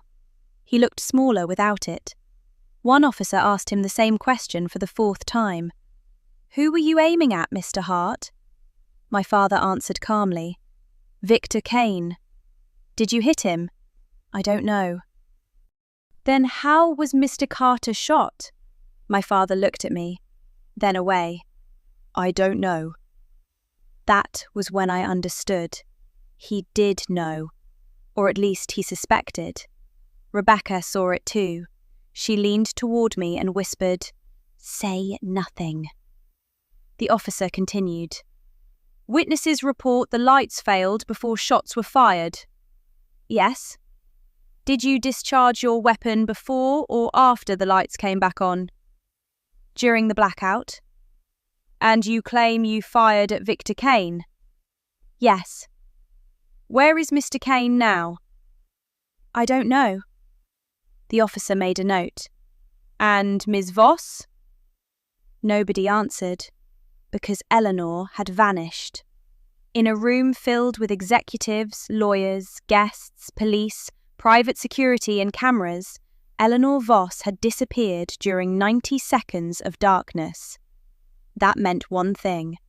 The blackout had been planned, not improvised, planned. After the police left the room, my father sat silently. I stood by the window. Outside, blue lights flashed against the rain. Rebecca spoke first. "The public story is already spreading." "Of course it is," I said. "Affair, secret heiress, gunfire at society wedding, corporate scandal." Marcus looked at his phone. "News outlets are running it worldwide." My father closed his eyes. I turned to him. "Did you shoot Daniel?" His eyes opened. "No." "Did you shoot at Victor?" "Yes." "Did Victor have the second gun?" "I think so." "You think so?" "He was moving toward you." "And Eleanor disappeared?" "Yes." "How convenient." My father stood. "Do you think I staged this?" "I don't know what to think." That hurt him. I saw it. But pain was not proof of innocence. He said quietly, "I have lied to you. I have hidden things. But I would never hurt you." I looked at him. "You already did." He had no answer. At 3 a.m., Rebecca received the first verified report from the digital forensics team. The data drive was authentic. The files were old. Some had been altered over time, but the original metadata linked them to Helixa systems and my mother's private archive. There were video files, payment records, legal drafts, research documents, and one folder labeled AH Beneficiary Protection. My initials, AH. Rebecca opened the folder on a secure offline machine. Inside was a document my mother had prepared before her death. A legal memorandum, signed, witnessed, sealed. It stated that upon my 34th birthday, I would gain full discretionary control over the Heiress Intellectual Property Trust. I stared at the date. My 34th birthday was in 6 weeks. 6 weeks. That was the deadline. Not the wedding itself. The wedding was the access point before the transfer.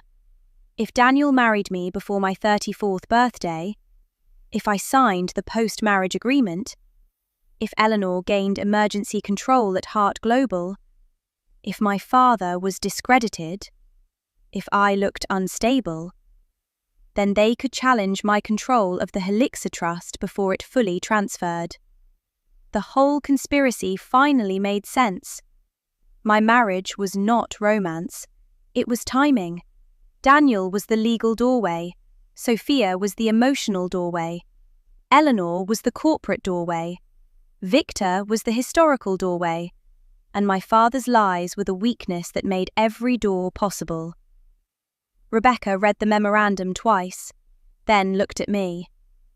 Amelia, this trust may be worth more than 12 billion. I did not react.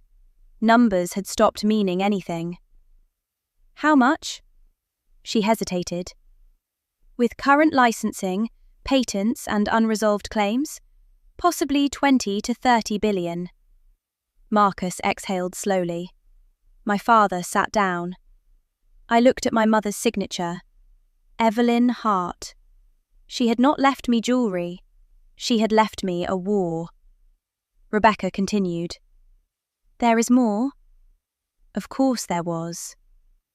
There is a clause naming a protector of the trust until your 34th birthday.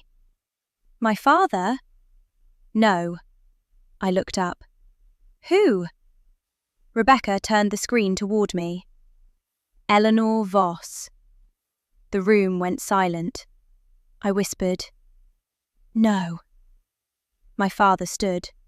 That's impossible. Rebecca shook her head. It is here. My father moved closer. She was removed. Rebecca looked at him. When? After Geneva. Do you have documentation? He said nothing. Rebecca's expression sharpened. Richard? I thought Nathan handled it. You thought? My father looked sick. Eleanor had never needed to steal the trust. She had remained connected to it, quietly, legally, waiting. And now, 6 weeks before I gained control, she had made her move. I laughed, softly at first, then harder. Rebecca looked concerned. Amelia? I covered my mouth. I'm sorry. No one spoke. It's just... I looked around the room. Daniel thought he was marrying a normal girl. Another laugh escaped me. Sophia thought she was betraying a friend. I looked at my father. You thought you buried the past. Then at the screen. And Eleanor was sitting inside the trust the entire time. The laughter stopped. My voice turned cold.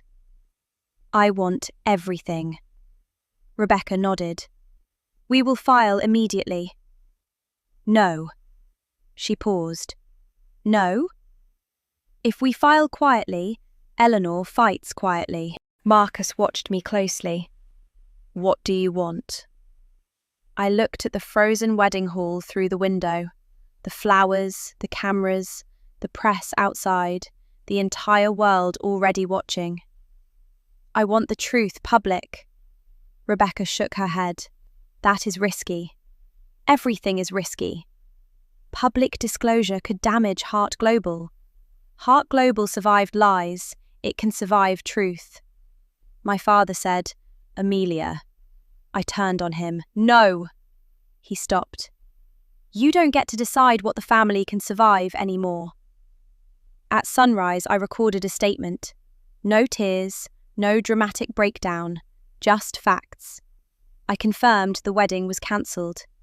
I confirmed that I had been unaware of several historical legal matters involving Heiress. I confirmed that I had instructed independent counsel to review the trust, the archive breach, and potential conflicts involving Hart Global personnel. I did not accuse Daniel. I did not accuse Sophia. I did not accuse Eleanor. I did not accuse my father. Not yet. Rebecca insisted on that. Law first, emotion later. But at the end of the statement, I added one sentence she had not approved. My mother believed truth was a duty, not a weapon, and I intend to honour her properly. By noon, the statement had been viewed 8 million times. By evening, Hart Global's share-linked private debt instruments were under review. Regulators requested information. The board scheduled an emergency session. Daniel underwent surgery and survived. Sophia disappeared from the hospital before police could question her. Eleanor remained missing. Victor Kane was nowhere to be found. And my father resigned temporarily from active board duties, not because he wanted to, because I asked him to. Actually, I did not ask. I told him. 3 days after the wedding, I returned to Hart Global headquarters. This time there were cameras outside. Reporters shouted questions. "Miss Hart, did your fiancé betray you? Is your father under investigation? Are you taking control of Hart Global? Where is Eleanor Voss?" I walked past them without answering. Inside the boardroom, 12 directors waited. Some looked sympathetic, some looked afraid. Some looked like they were calculating which side would win. Those were the most honest ones. I stood at the head of the table, the chair that would one day be mine. Eleanor's seat was empty. My father's seat was empty. For the first time, neither of them controlled the room. I placed 3 documents on the table. 1. I am requesting immediate independent review of all Heiress-related governance records. A murmur. 2. I am requesting suspension of Eleanor Voss pending investigation. More murmurs. 3. I am requesting temporary appointment of external legal oversight selected by the independent directors. A director named Malcolm Pierce leaned forward. "With respect, Amelia, you do not yet hold chair authority." "No," I said, "not yet." He relaxed slightly. I smiled. "But I do hold the beneficial transition rights to Heiress in 6 weeks, and based on preliminary valuation, Heiress-linked assets may represent the most significant strategic interest in this company's future." Silence. I continued. "So you can treat me as an emotional daughter with a failed wedding." I looked around the room. "Or you can treat me as the person who may soon control the asset everyone in this room is afraid to name." Nobody spoke. Then the oldest director, Helen Ashcroft, slowly reached for the documents. "I move that we review Miss Hart's proposals." One by one, others agreed. Not because they loved me, not because they believed me, because power had shifted, and everyone felt it. The vote passed, 9-3. Eleanor was suspended, external counsel was appointed, the Heiress review began, and Daniel's employment application was formally terminated. That last part gave me a small, private satisfaction. Not revenge, not yet, just housekeeping. That evening, I returned to the apartment for the first time, not to stay, to collect what was mine. Daniel had not been back. The rooms felt empty, smaller than before. I walked through slowly, the kitchen where he lied, the sofa where Sophia smiled, the bedroom where I had once imagined our future. I felt grief, not for Daniel, for the woman I had been before I knew. On the dining table was an envelope. No stamp, no address, just my name. Amelia. I opened it. Inside was a handwritten note. Sophia. Her handwriting was unmistakable. "I know you hate me. You should. But Daniel was never the worst of it. Eleanor has the original Trust Protector file. Victor has only half the archive. Your mother split the evidence. The other half is somewhere only you can access. I tried to warn you. I failed. Do not trust Marcus completely. Do not trust your father completely. And do not trust me at all. There was one more line. The thing your mother left you is not in the necklace. The necklace was only the map. I read the note 3 times. Then I turned it over. On the back, Sophia had written 2 words. White lilies. My mother's flowers. The ones behind her in the video. The ones I bought her. White lilies. I closed my eyes. Then I remembered. After my mother died, the vase from her study had been packed away. Not because it was valuable, because I could not bear to look at it. It was in storage, at my father's estate. I called Rebecca, then Marcus, then stopped. Do not trust Marcus completely. My thumb hovered over his name. For the first time, I did not call him. I drove to the estate alone. The storage wing was locked, but it was my family home. I knew where the old keys were kept. I found the box after 20 minutes. My mother's things, books, scarves, letters, a cracked picture frame, and the vase. White porcelain, painted lilies. My hands trembled as I lifted it. At first, I saw nothing. Then I turned it over. Beneath the base was a maker's mark, not a brand, a symbol. The same symbol engraved inside the pendant. I pressed it. Something clicked. A hidden compartment opened. Inside was a small metal cylinder and a note, my mother's handwriting. My Amelia, if you have found this, then someone has already tried to use the first secret against you. This is the second. Trust evidence. Trust yourself. Trust no empire built on silence. I opened the cylinder. Inside was another drive, smaller, older, marked with one word. Origin. My phone rang. Unknown number. I answered. A woman's voice spoke. Not Sophia, not Eleanor. Older, calm. Miss Hart, your mother told me you would find it eventually. My mouth went dry. Who is this? My name is Anna Mercer. I stopped breathing. Anna Mercer, the journalist. The woman Victor said died in a car accident 14 years ago. The woman who was supposed to receive my mother's evidence. I whispered, You're dead. A soft laugh. So is Victor Kane, apparently. My hand tightened around the drive. What do you want? To finish what Evelyn started. Then she said the sentence that changed everything again. Eleanor is not running. I looked around the dark storage room. She's coming for the origin file. When? The line crackled. Then Anna answered. Tonight. Behind me, somewhere inside the estate, glass shattered. I turned. Footsteps echoed in the hallway. Slow, deliberate. Someone was already inside the house. Chapter 11. The Courtroom Battle. Glass shattered somewhere inside my father's estate. I stood frozen in the storage wing, one hand gripping my mother's second hidden drive, the other holding my phone to my ear. Anna Mercer's voice remained calm, too calm. Miss Hart, she said, you need to leave that house. Footsteps echoed in the hallway, slow, measured, coming closer. I whispered, Who is here? Anna replied, If Eleanor wants the origin file badly enough, she would not come alone. Another sound, a door opening, then closing. I looked around the storage room. No windows large enough to climb through. One exit, one hallway, one intruder coming toward me. My breathing slowed. Strangely, I did not feel panic. I felt clarity. For days, everyone had been pulling me from one secret to another. Daniel's affair, Sophia's identity, Victor's return, Marcus's payments, my father's lies, Eleanor's trust position. Now I was holding the one thing they all wanted, the origin file. And suddenly I understood something my mother must have understood before she died.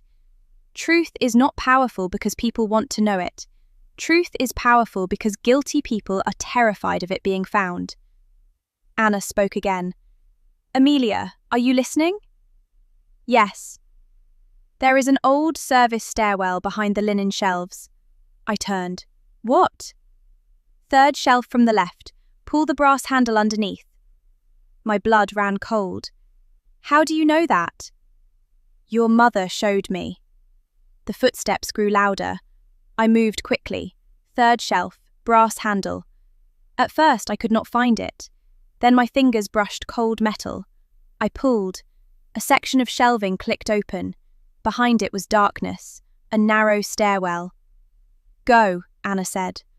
I stepped inside and pulled the shelf shut behind me just as the storage room door opened. Through a narrow crack, I saw a beam of light sweep across the room. Then a voice. Female, controlled. Eleanor. She was here. A second voice answered. Male, unfamiliar. The box is open. My heartbeat hammered in my ears. Eleanor stepped into view. Her hair was pinned back. Her navy coat was wet from the rain. No panic, no desperation, only irritation, like someone had moved a file from her desk. Find it, she said. She may still be in the house. Then find her too. The man moved out of view. Eleanor remained by the open box. She picked up my mother's scarf. For one terrible second, her expression changed. Not guilt, memory. Keep going until you reach the wine cellar. You seem very familiar with my father's house. I spent 3 nights there after Geneva. Another lie from my father. Another buried fact. Of course. At the bottom of the stairwell, I found a wooden door. It opened into the wine cellar. Cold air hit my face. Rows of bottles lined the walls. At the far end was an exterior hatch. Locked. Code? I whispered. Anna replied. Evelyn's birthday. My mother's birthday. I entered it. The lock clicked. Outside, rain fell hard. I climbed through the hatch into the garden and ran across the wet grass toward the tree line. Behind me, lights flashed inside the estate. Someone shouted. I kept running. At the edge of the property, headlights blinked once. A black car waited. For a second, I thought it was Marcus. I almost turned back. Then the window lowered. Rebecca Shaw leaned across the passenger seat. Get in. I had never been so happy to see a lawyer. I jumped into the car. She drove before the door fully closed. Did you get it? She asked. I held up the drive. Rebecca exhaled. Good. How did you know I was here? Anna called me. I stared at her. You know Anna Mercer? Rebecca kept her eyes on the road. Everyone in this case knows everyone except you, apparently. Despite everything, I laughed. It came out sharp and exhausted. Is she really alive? Yes. Did my father know? I don't know. That was the first answer in days that did not sound like another lie. We drove to Rebecca's office, then straight into a secured underground parking garage. No phones, no networked computers. No one except Rebecca, her forensic specialist, and me. The origin file was imaged under strict chain of custody. This time I watched every step. No Marcus, no father, no company systems, no trust, just evidence. At 4:28 a.m., the first folder opened. Origin. Inside were contracts, audio recordings, encrypted correspondence, and clinical partnership documents from the early Heiress years.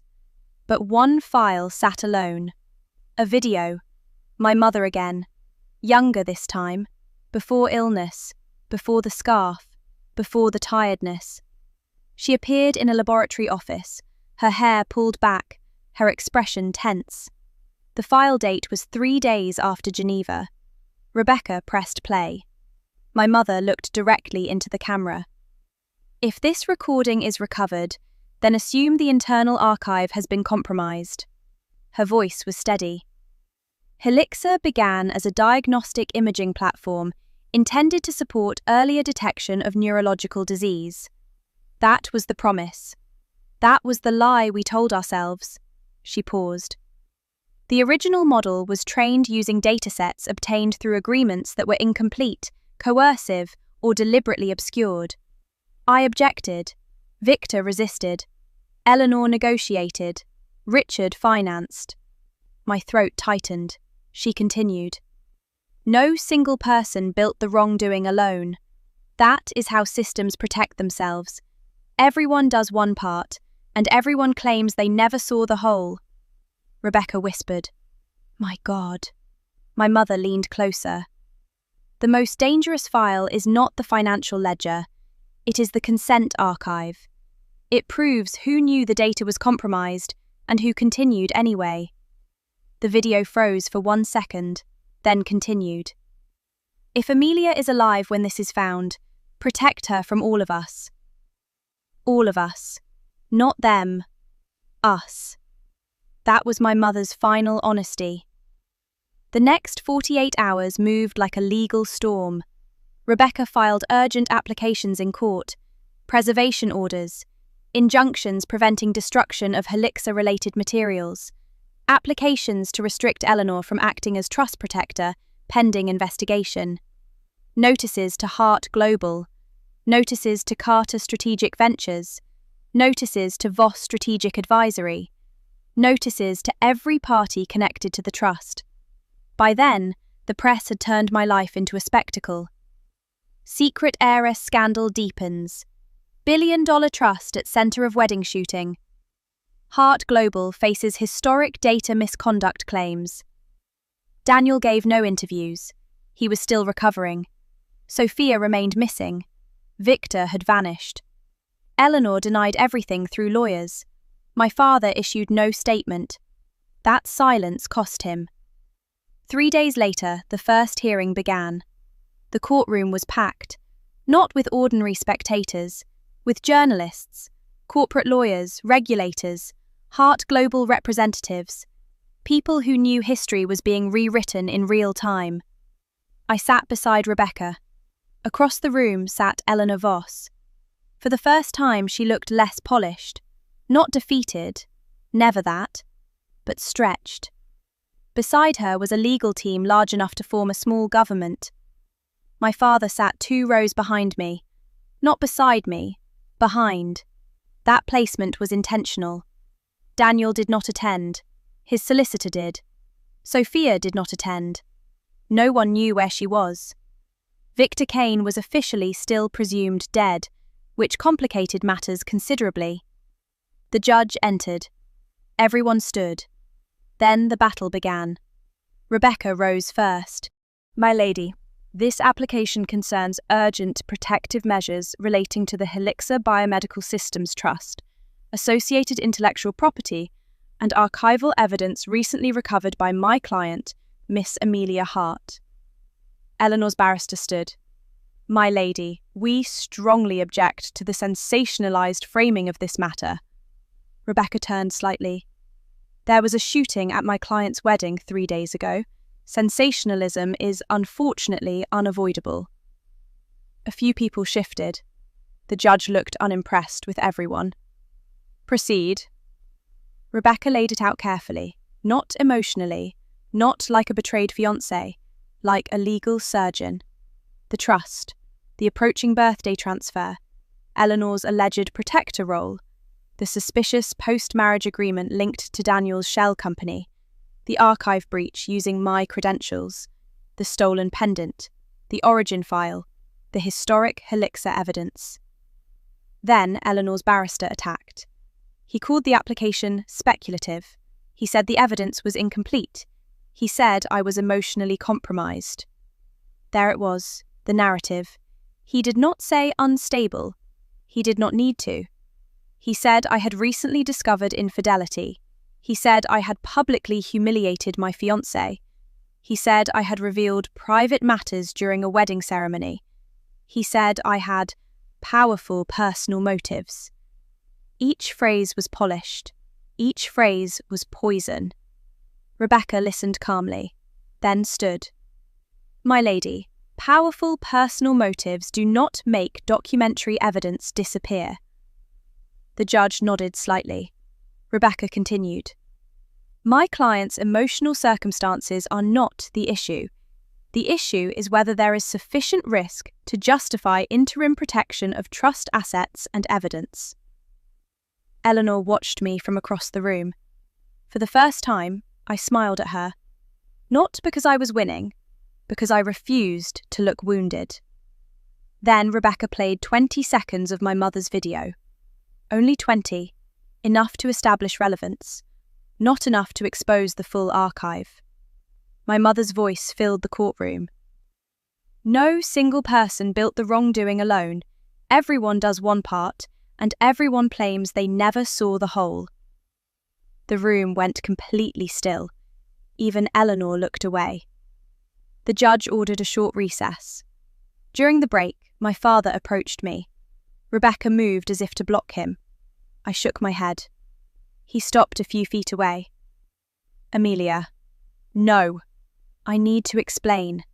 You had years. This court process will destroy your mother's legacy. I looked at him. No. Silence did that. His face tightened. You do not understand what public disclosure will do. Then maybe you should have explained it before strangers did. He lowered his voice. Eleanor is dangerous, but she is not the only one. Victor? Victor, Anna, regulators, investors, governments. I stared at him. Governments? He looked around, then leaned closer. Heiress data was used in more than commercial models. Before I could respond, Rebecca appeared. That is enough. My father looked at her. She needs to know. Rebecca's voice was cold. She needed to know 18 years ago. He stepped back. For once, he had no answer. When court resumed, the judge delivered interim orders. Eleanor Voss was suspended from exercising any authority connected to the Heiress Trust pending further review. All Heiress-related documents were to be preserved. Hart Global was ordered to cooperate with independent forensic auditors. Carter Strategic Ventures and Voss Strategic Advisory were ordered to disclose relevant documents. My identity credentials were to be independently investigated. And most importantly, no transfer, destruction, or alteration of trust-related assets could occur without court approval. It was not victory, not final, but it was protection. For the first time, Eleanor had been legally stopped. Outside court, cameras waited. Reporters shouted my name. Rebecca advised no comment. I agreed. Then I saw Daniel. He stood near a black car, his arm in a sling beneath his coat. Pale, thinner, still handsome, still ruinous. Rebecca said, "Do not." I said, 2 minutes. Daniel approached slowly. "Amelia, what do you want?" He looked at the cameras, then back at me. "I didn't know it went this far." I almost laughed. "You knew enough." "No." "You knew about Sophia." "Yes." "You knew about Eleanor." "Not like this." "You knew about the contract." His eyes dropped. "Yes." "So what part are you asking forgiveness for? The part you regret, or the part that failed?" His face twisted. "I loved you." I stared at him. That was the most insulting lie of all. "No, Daniel, you loved the role I played in your story." He swallowed. "Sophia lied to me too." "Good." He looked startled. "Good?" "Yes, now you know how it feels." I turned to leave. He grabbed my wrist with his good hand. Not hard, but enough. "Amelia, wait." Security moved. I raised my hand to stop them. Daniel whispered, "Sophia has evidence." I froze. "What?" "She called me after the wedding." "When?" "Yesterday." "Where is she?" I don't know. "What evidence?" His eyes flicked toward the cameras. "Not here." I leaned closer. You have 10 seconds. He spoke quickly. She recorded Eleanor months ago about the trust, about you, about how the marriage would create leverage. My pulse changed. Why didn't she give it to me? Because she's scared. Of Eleanor? Daniel shook his head. Of Victor. I stepped back. Daniel continued. She said Victor isn't trying to expose the truth. He's trying to sell it. The words stayed with me. Sell it. Of course. Victor had never been noble. He had been afraid, then guilty, then strategic. Truth was not sacred to him. It was currency. Daniel said one final thing. She said the buyer arrives before your birthday. Before I could ask more, his solicitor pulled him away. Rebecca looked at me. What did he say? I watched Daniel disappear into the car. He said Sophia has recordings. Rebecca's eyes narrowed. And? Victor is trying to sell the origin file. That evening, Anna Mercer finally agreed to meet in person. Not at her home, not at Rebecca's office. At a church archive beneath an old legal library. She was in her 60s, grey hair cut short, sharp eyes, no softness. She looked nothing like a dead woman. You look like Evelyn, she said. Apparently everyone thinks that. She would hate that people keep saying it. I almost smiled. Anna placed a folder on the table. I faked my death because someone tried very hard to make it real. Who? I don't know. Everyone keeps saying that. Because in cases like this, the person holding the knife is rarely the person who ordered the wound. I sat opposite her. Victor says my mother wanted to give you the archive. She did. Why didn't she? Because I disappeared first. You mean faked your death? Yes. Without telling her? Anna looked down. That is my shame. The room went quiet. Then she pushed the folder toward me. What is this? The buyer Daniel mentioned. My skin went cold. You know? I suspected. I opened the folder. Inside was a name I recognized from Hart Global briefings. Morrow Capital Defense Systems, a private defense analytics contractor. My stomach turned. They want Helixer.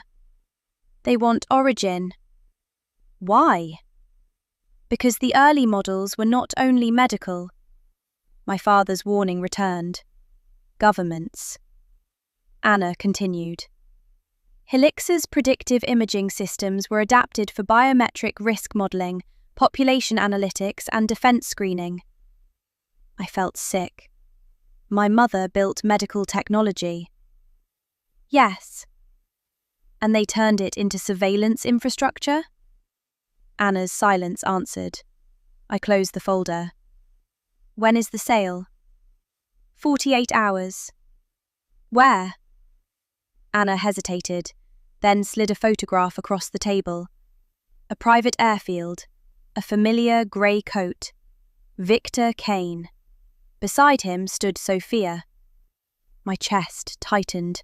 Sophia was alive. Not only alive, standing beside her father.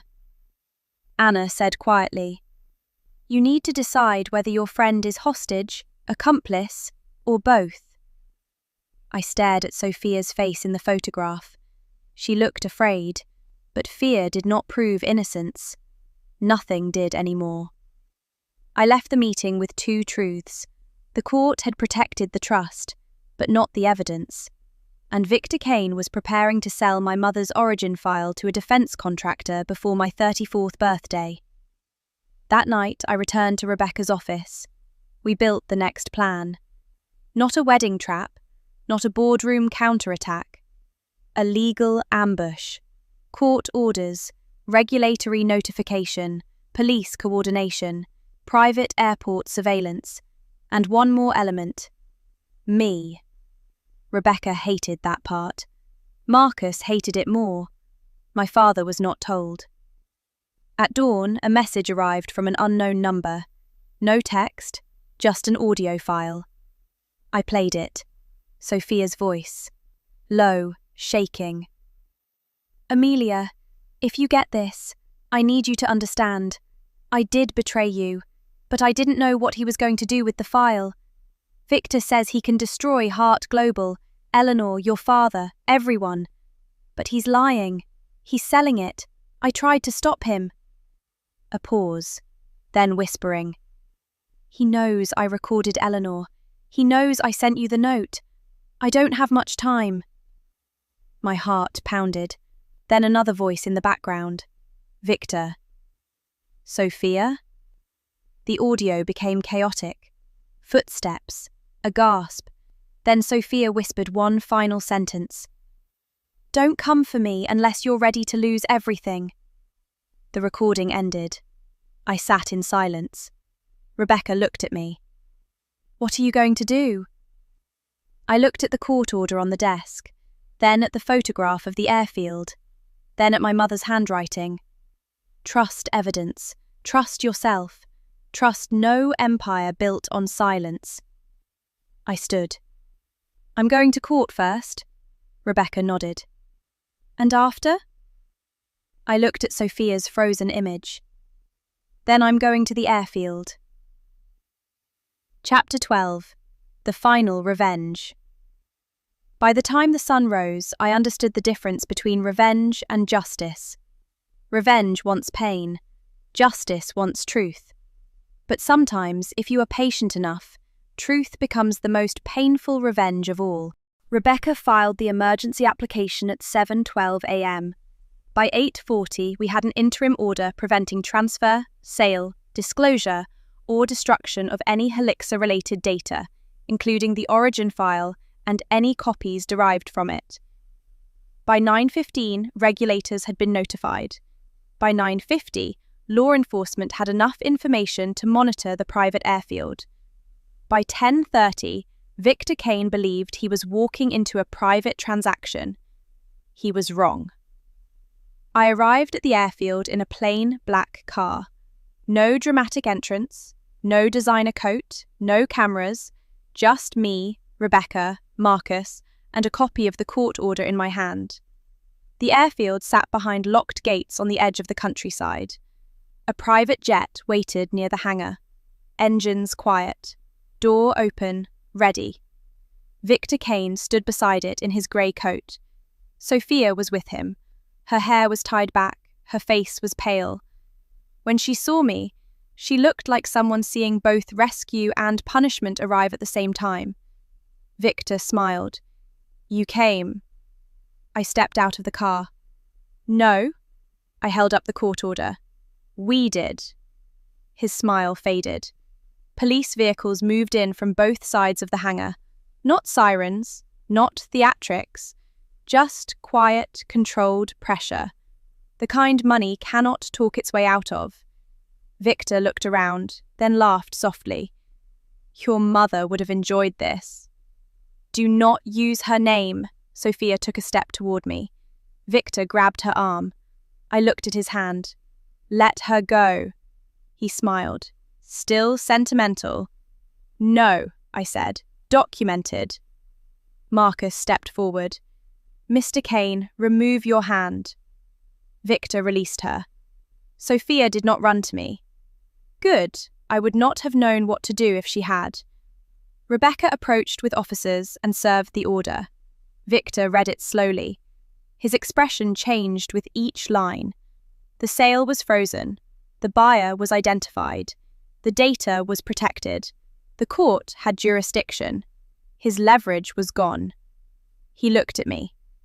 You have no idea what you are protecting. I am protecting my mother's evidence from becoming another product. And Hart Global? I'll deal with Hart Global. And your father? I swallowed. Him too.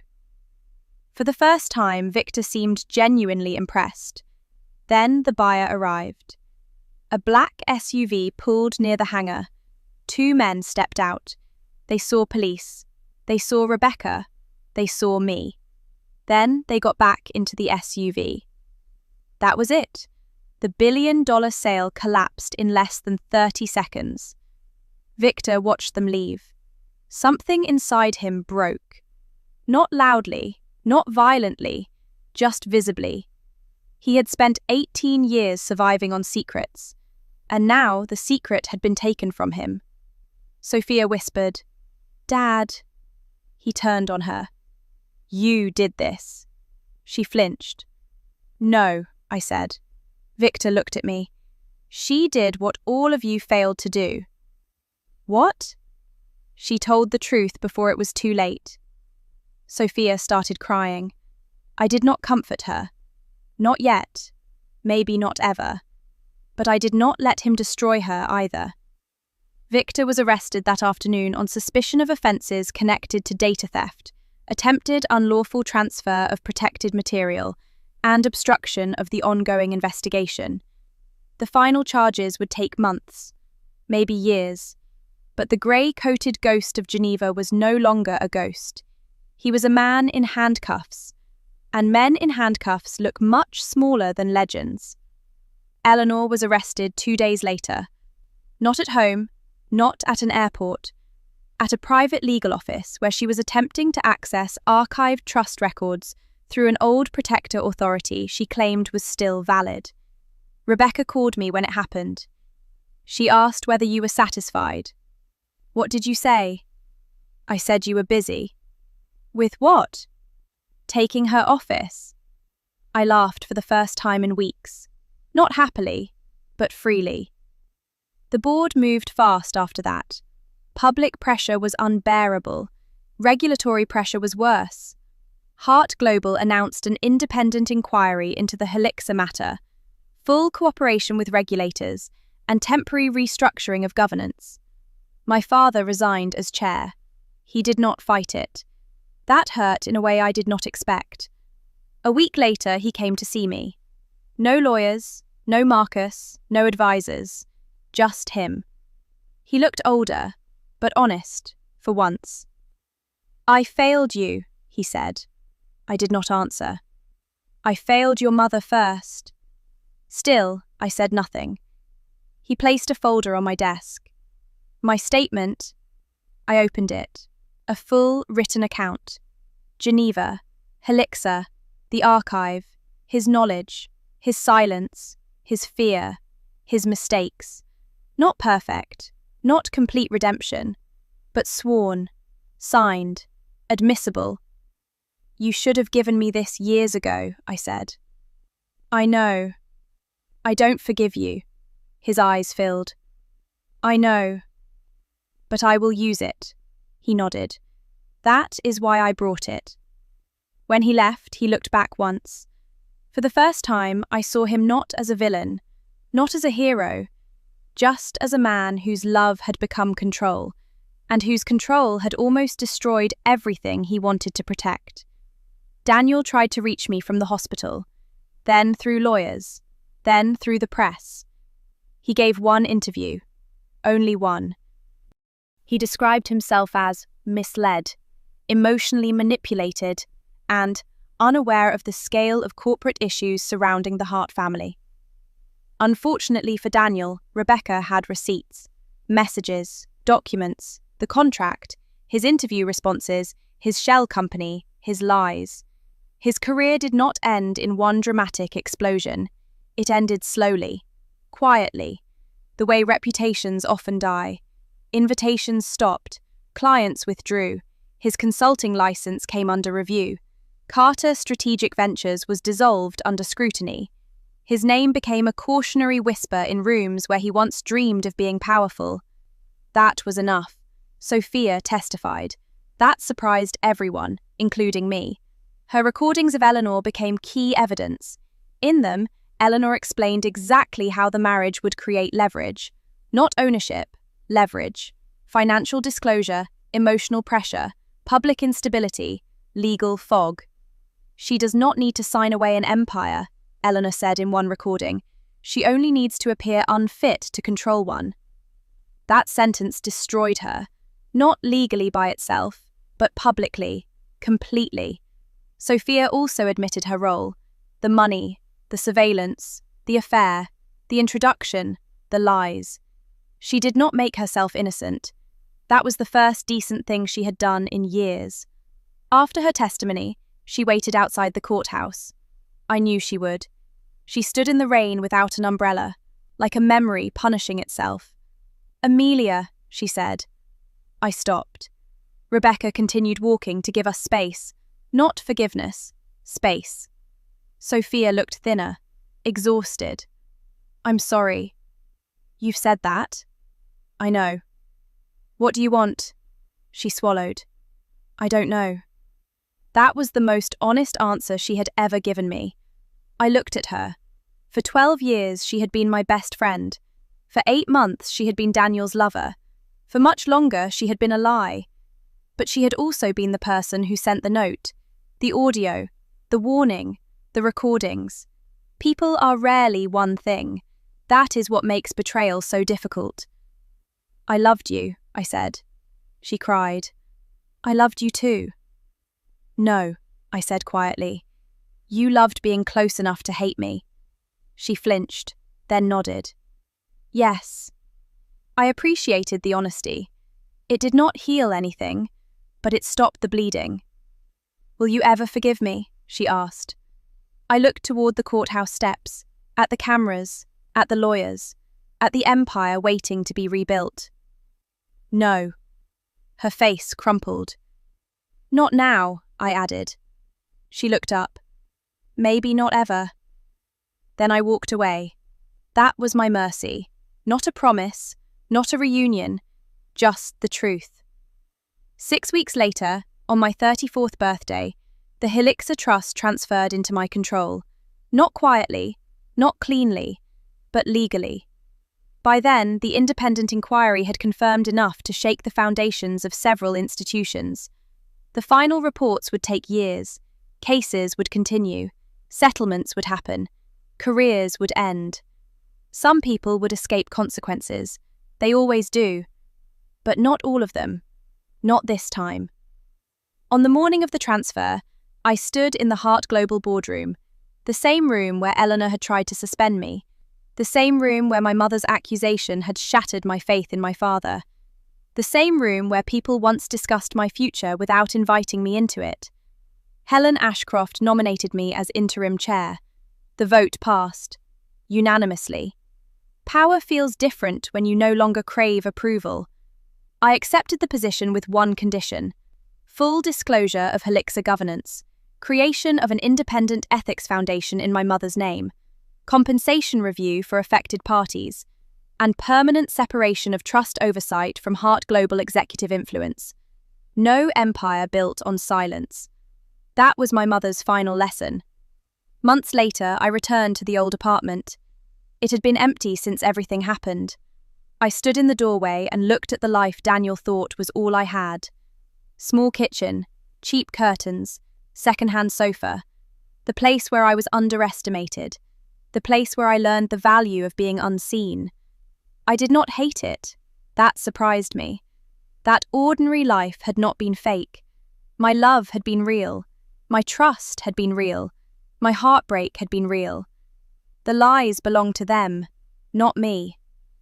I left the engagement ring on the kitchen counter, not for Daniel, for the ghost of the woman who once believed him. Then I walked out and locked the door. 1 year later, Hart Global looked different, smaller in ego, stronger in structure, cleaner in governance. The Evelyn Hart Foundation became one of the most respected independent bodies in medical data ethics. My father and I spoke occasionally, carefully. Months later, I returned to the old apartment. It had been empty since everything happened. I stood in the doorway and looked at the life Daniel thought was all I had. Small kitchen, cheap curtains, second-hand sofa. The place where I was underestimated. The place where I learned the value of being unseen. I did not hate it. That surprised me. That ordinary life had not been fake. My love had been real. My trust had been real. My heartbreak had been real. The lies belonged to them, not me. I left the engagement ring on the kitchen counter, not for Daniel, for the ghost of the woman who once believed him. Then I walked out and locked the door. 1 year later, Hart Global looked different. Smaller in ego, stronger in structure, cleaner in governance. The Evelyn Hart Foundation became one of the most respected independent bodies in medical data ethics. My father and I spoke occasionally, carefully, truthfully. That was more than we had before. Marcus resigned. He offered before I asked. His final words to me were, "I protected the wrong version of you." I said, "Yes." Then I accepted his resignation. Rebecca became chair of the Independent Oversight Panel. Anna Mercer published the first investigation into Heiress. The world listened.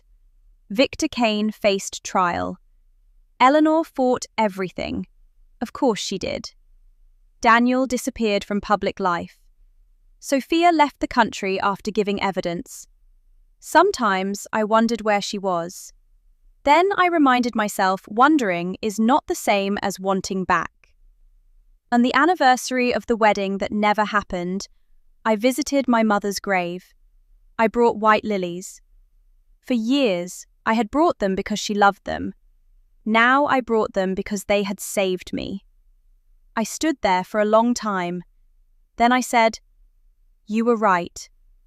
The wind moved through the trees. No answer came, but I no longer needed one. People say betrayal destroys trust. That is not entirely true. Betrayal destroys borrowed trust. The trust you place in people because you want them to be who they promised. But after everything, I built something better. Trust in evidence. Trust in truth. Trust in myself. Daniel thought he could use marriage to access power. Sophia thought love and resentment could live in the same heart forever. Eleanor thought law was a weapon only she knew how to use. Victor thought truth could be sold. My father thought silence could protect a family. They were all wrong, because in the end, the ordinary girl they underestimated was never ordinary. She was watching. She was learning. And when the time came, she did not scream. She did not beg.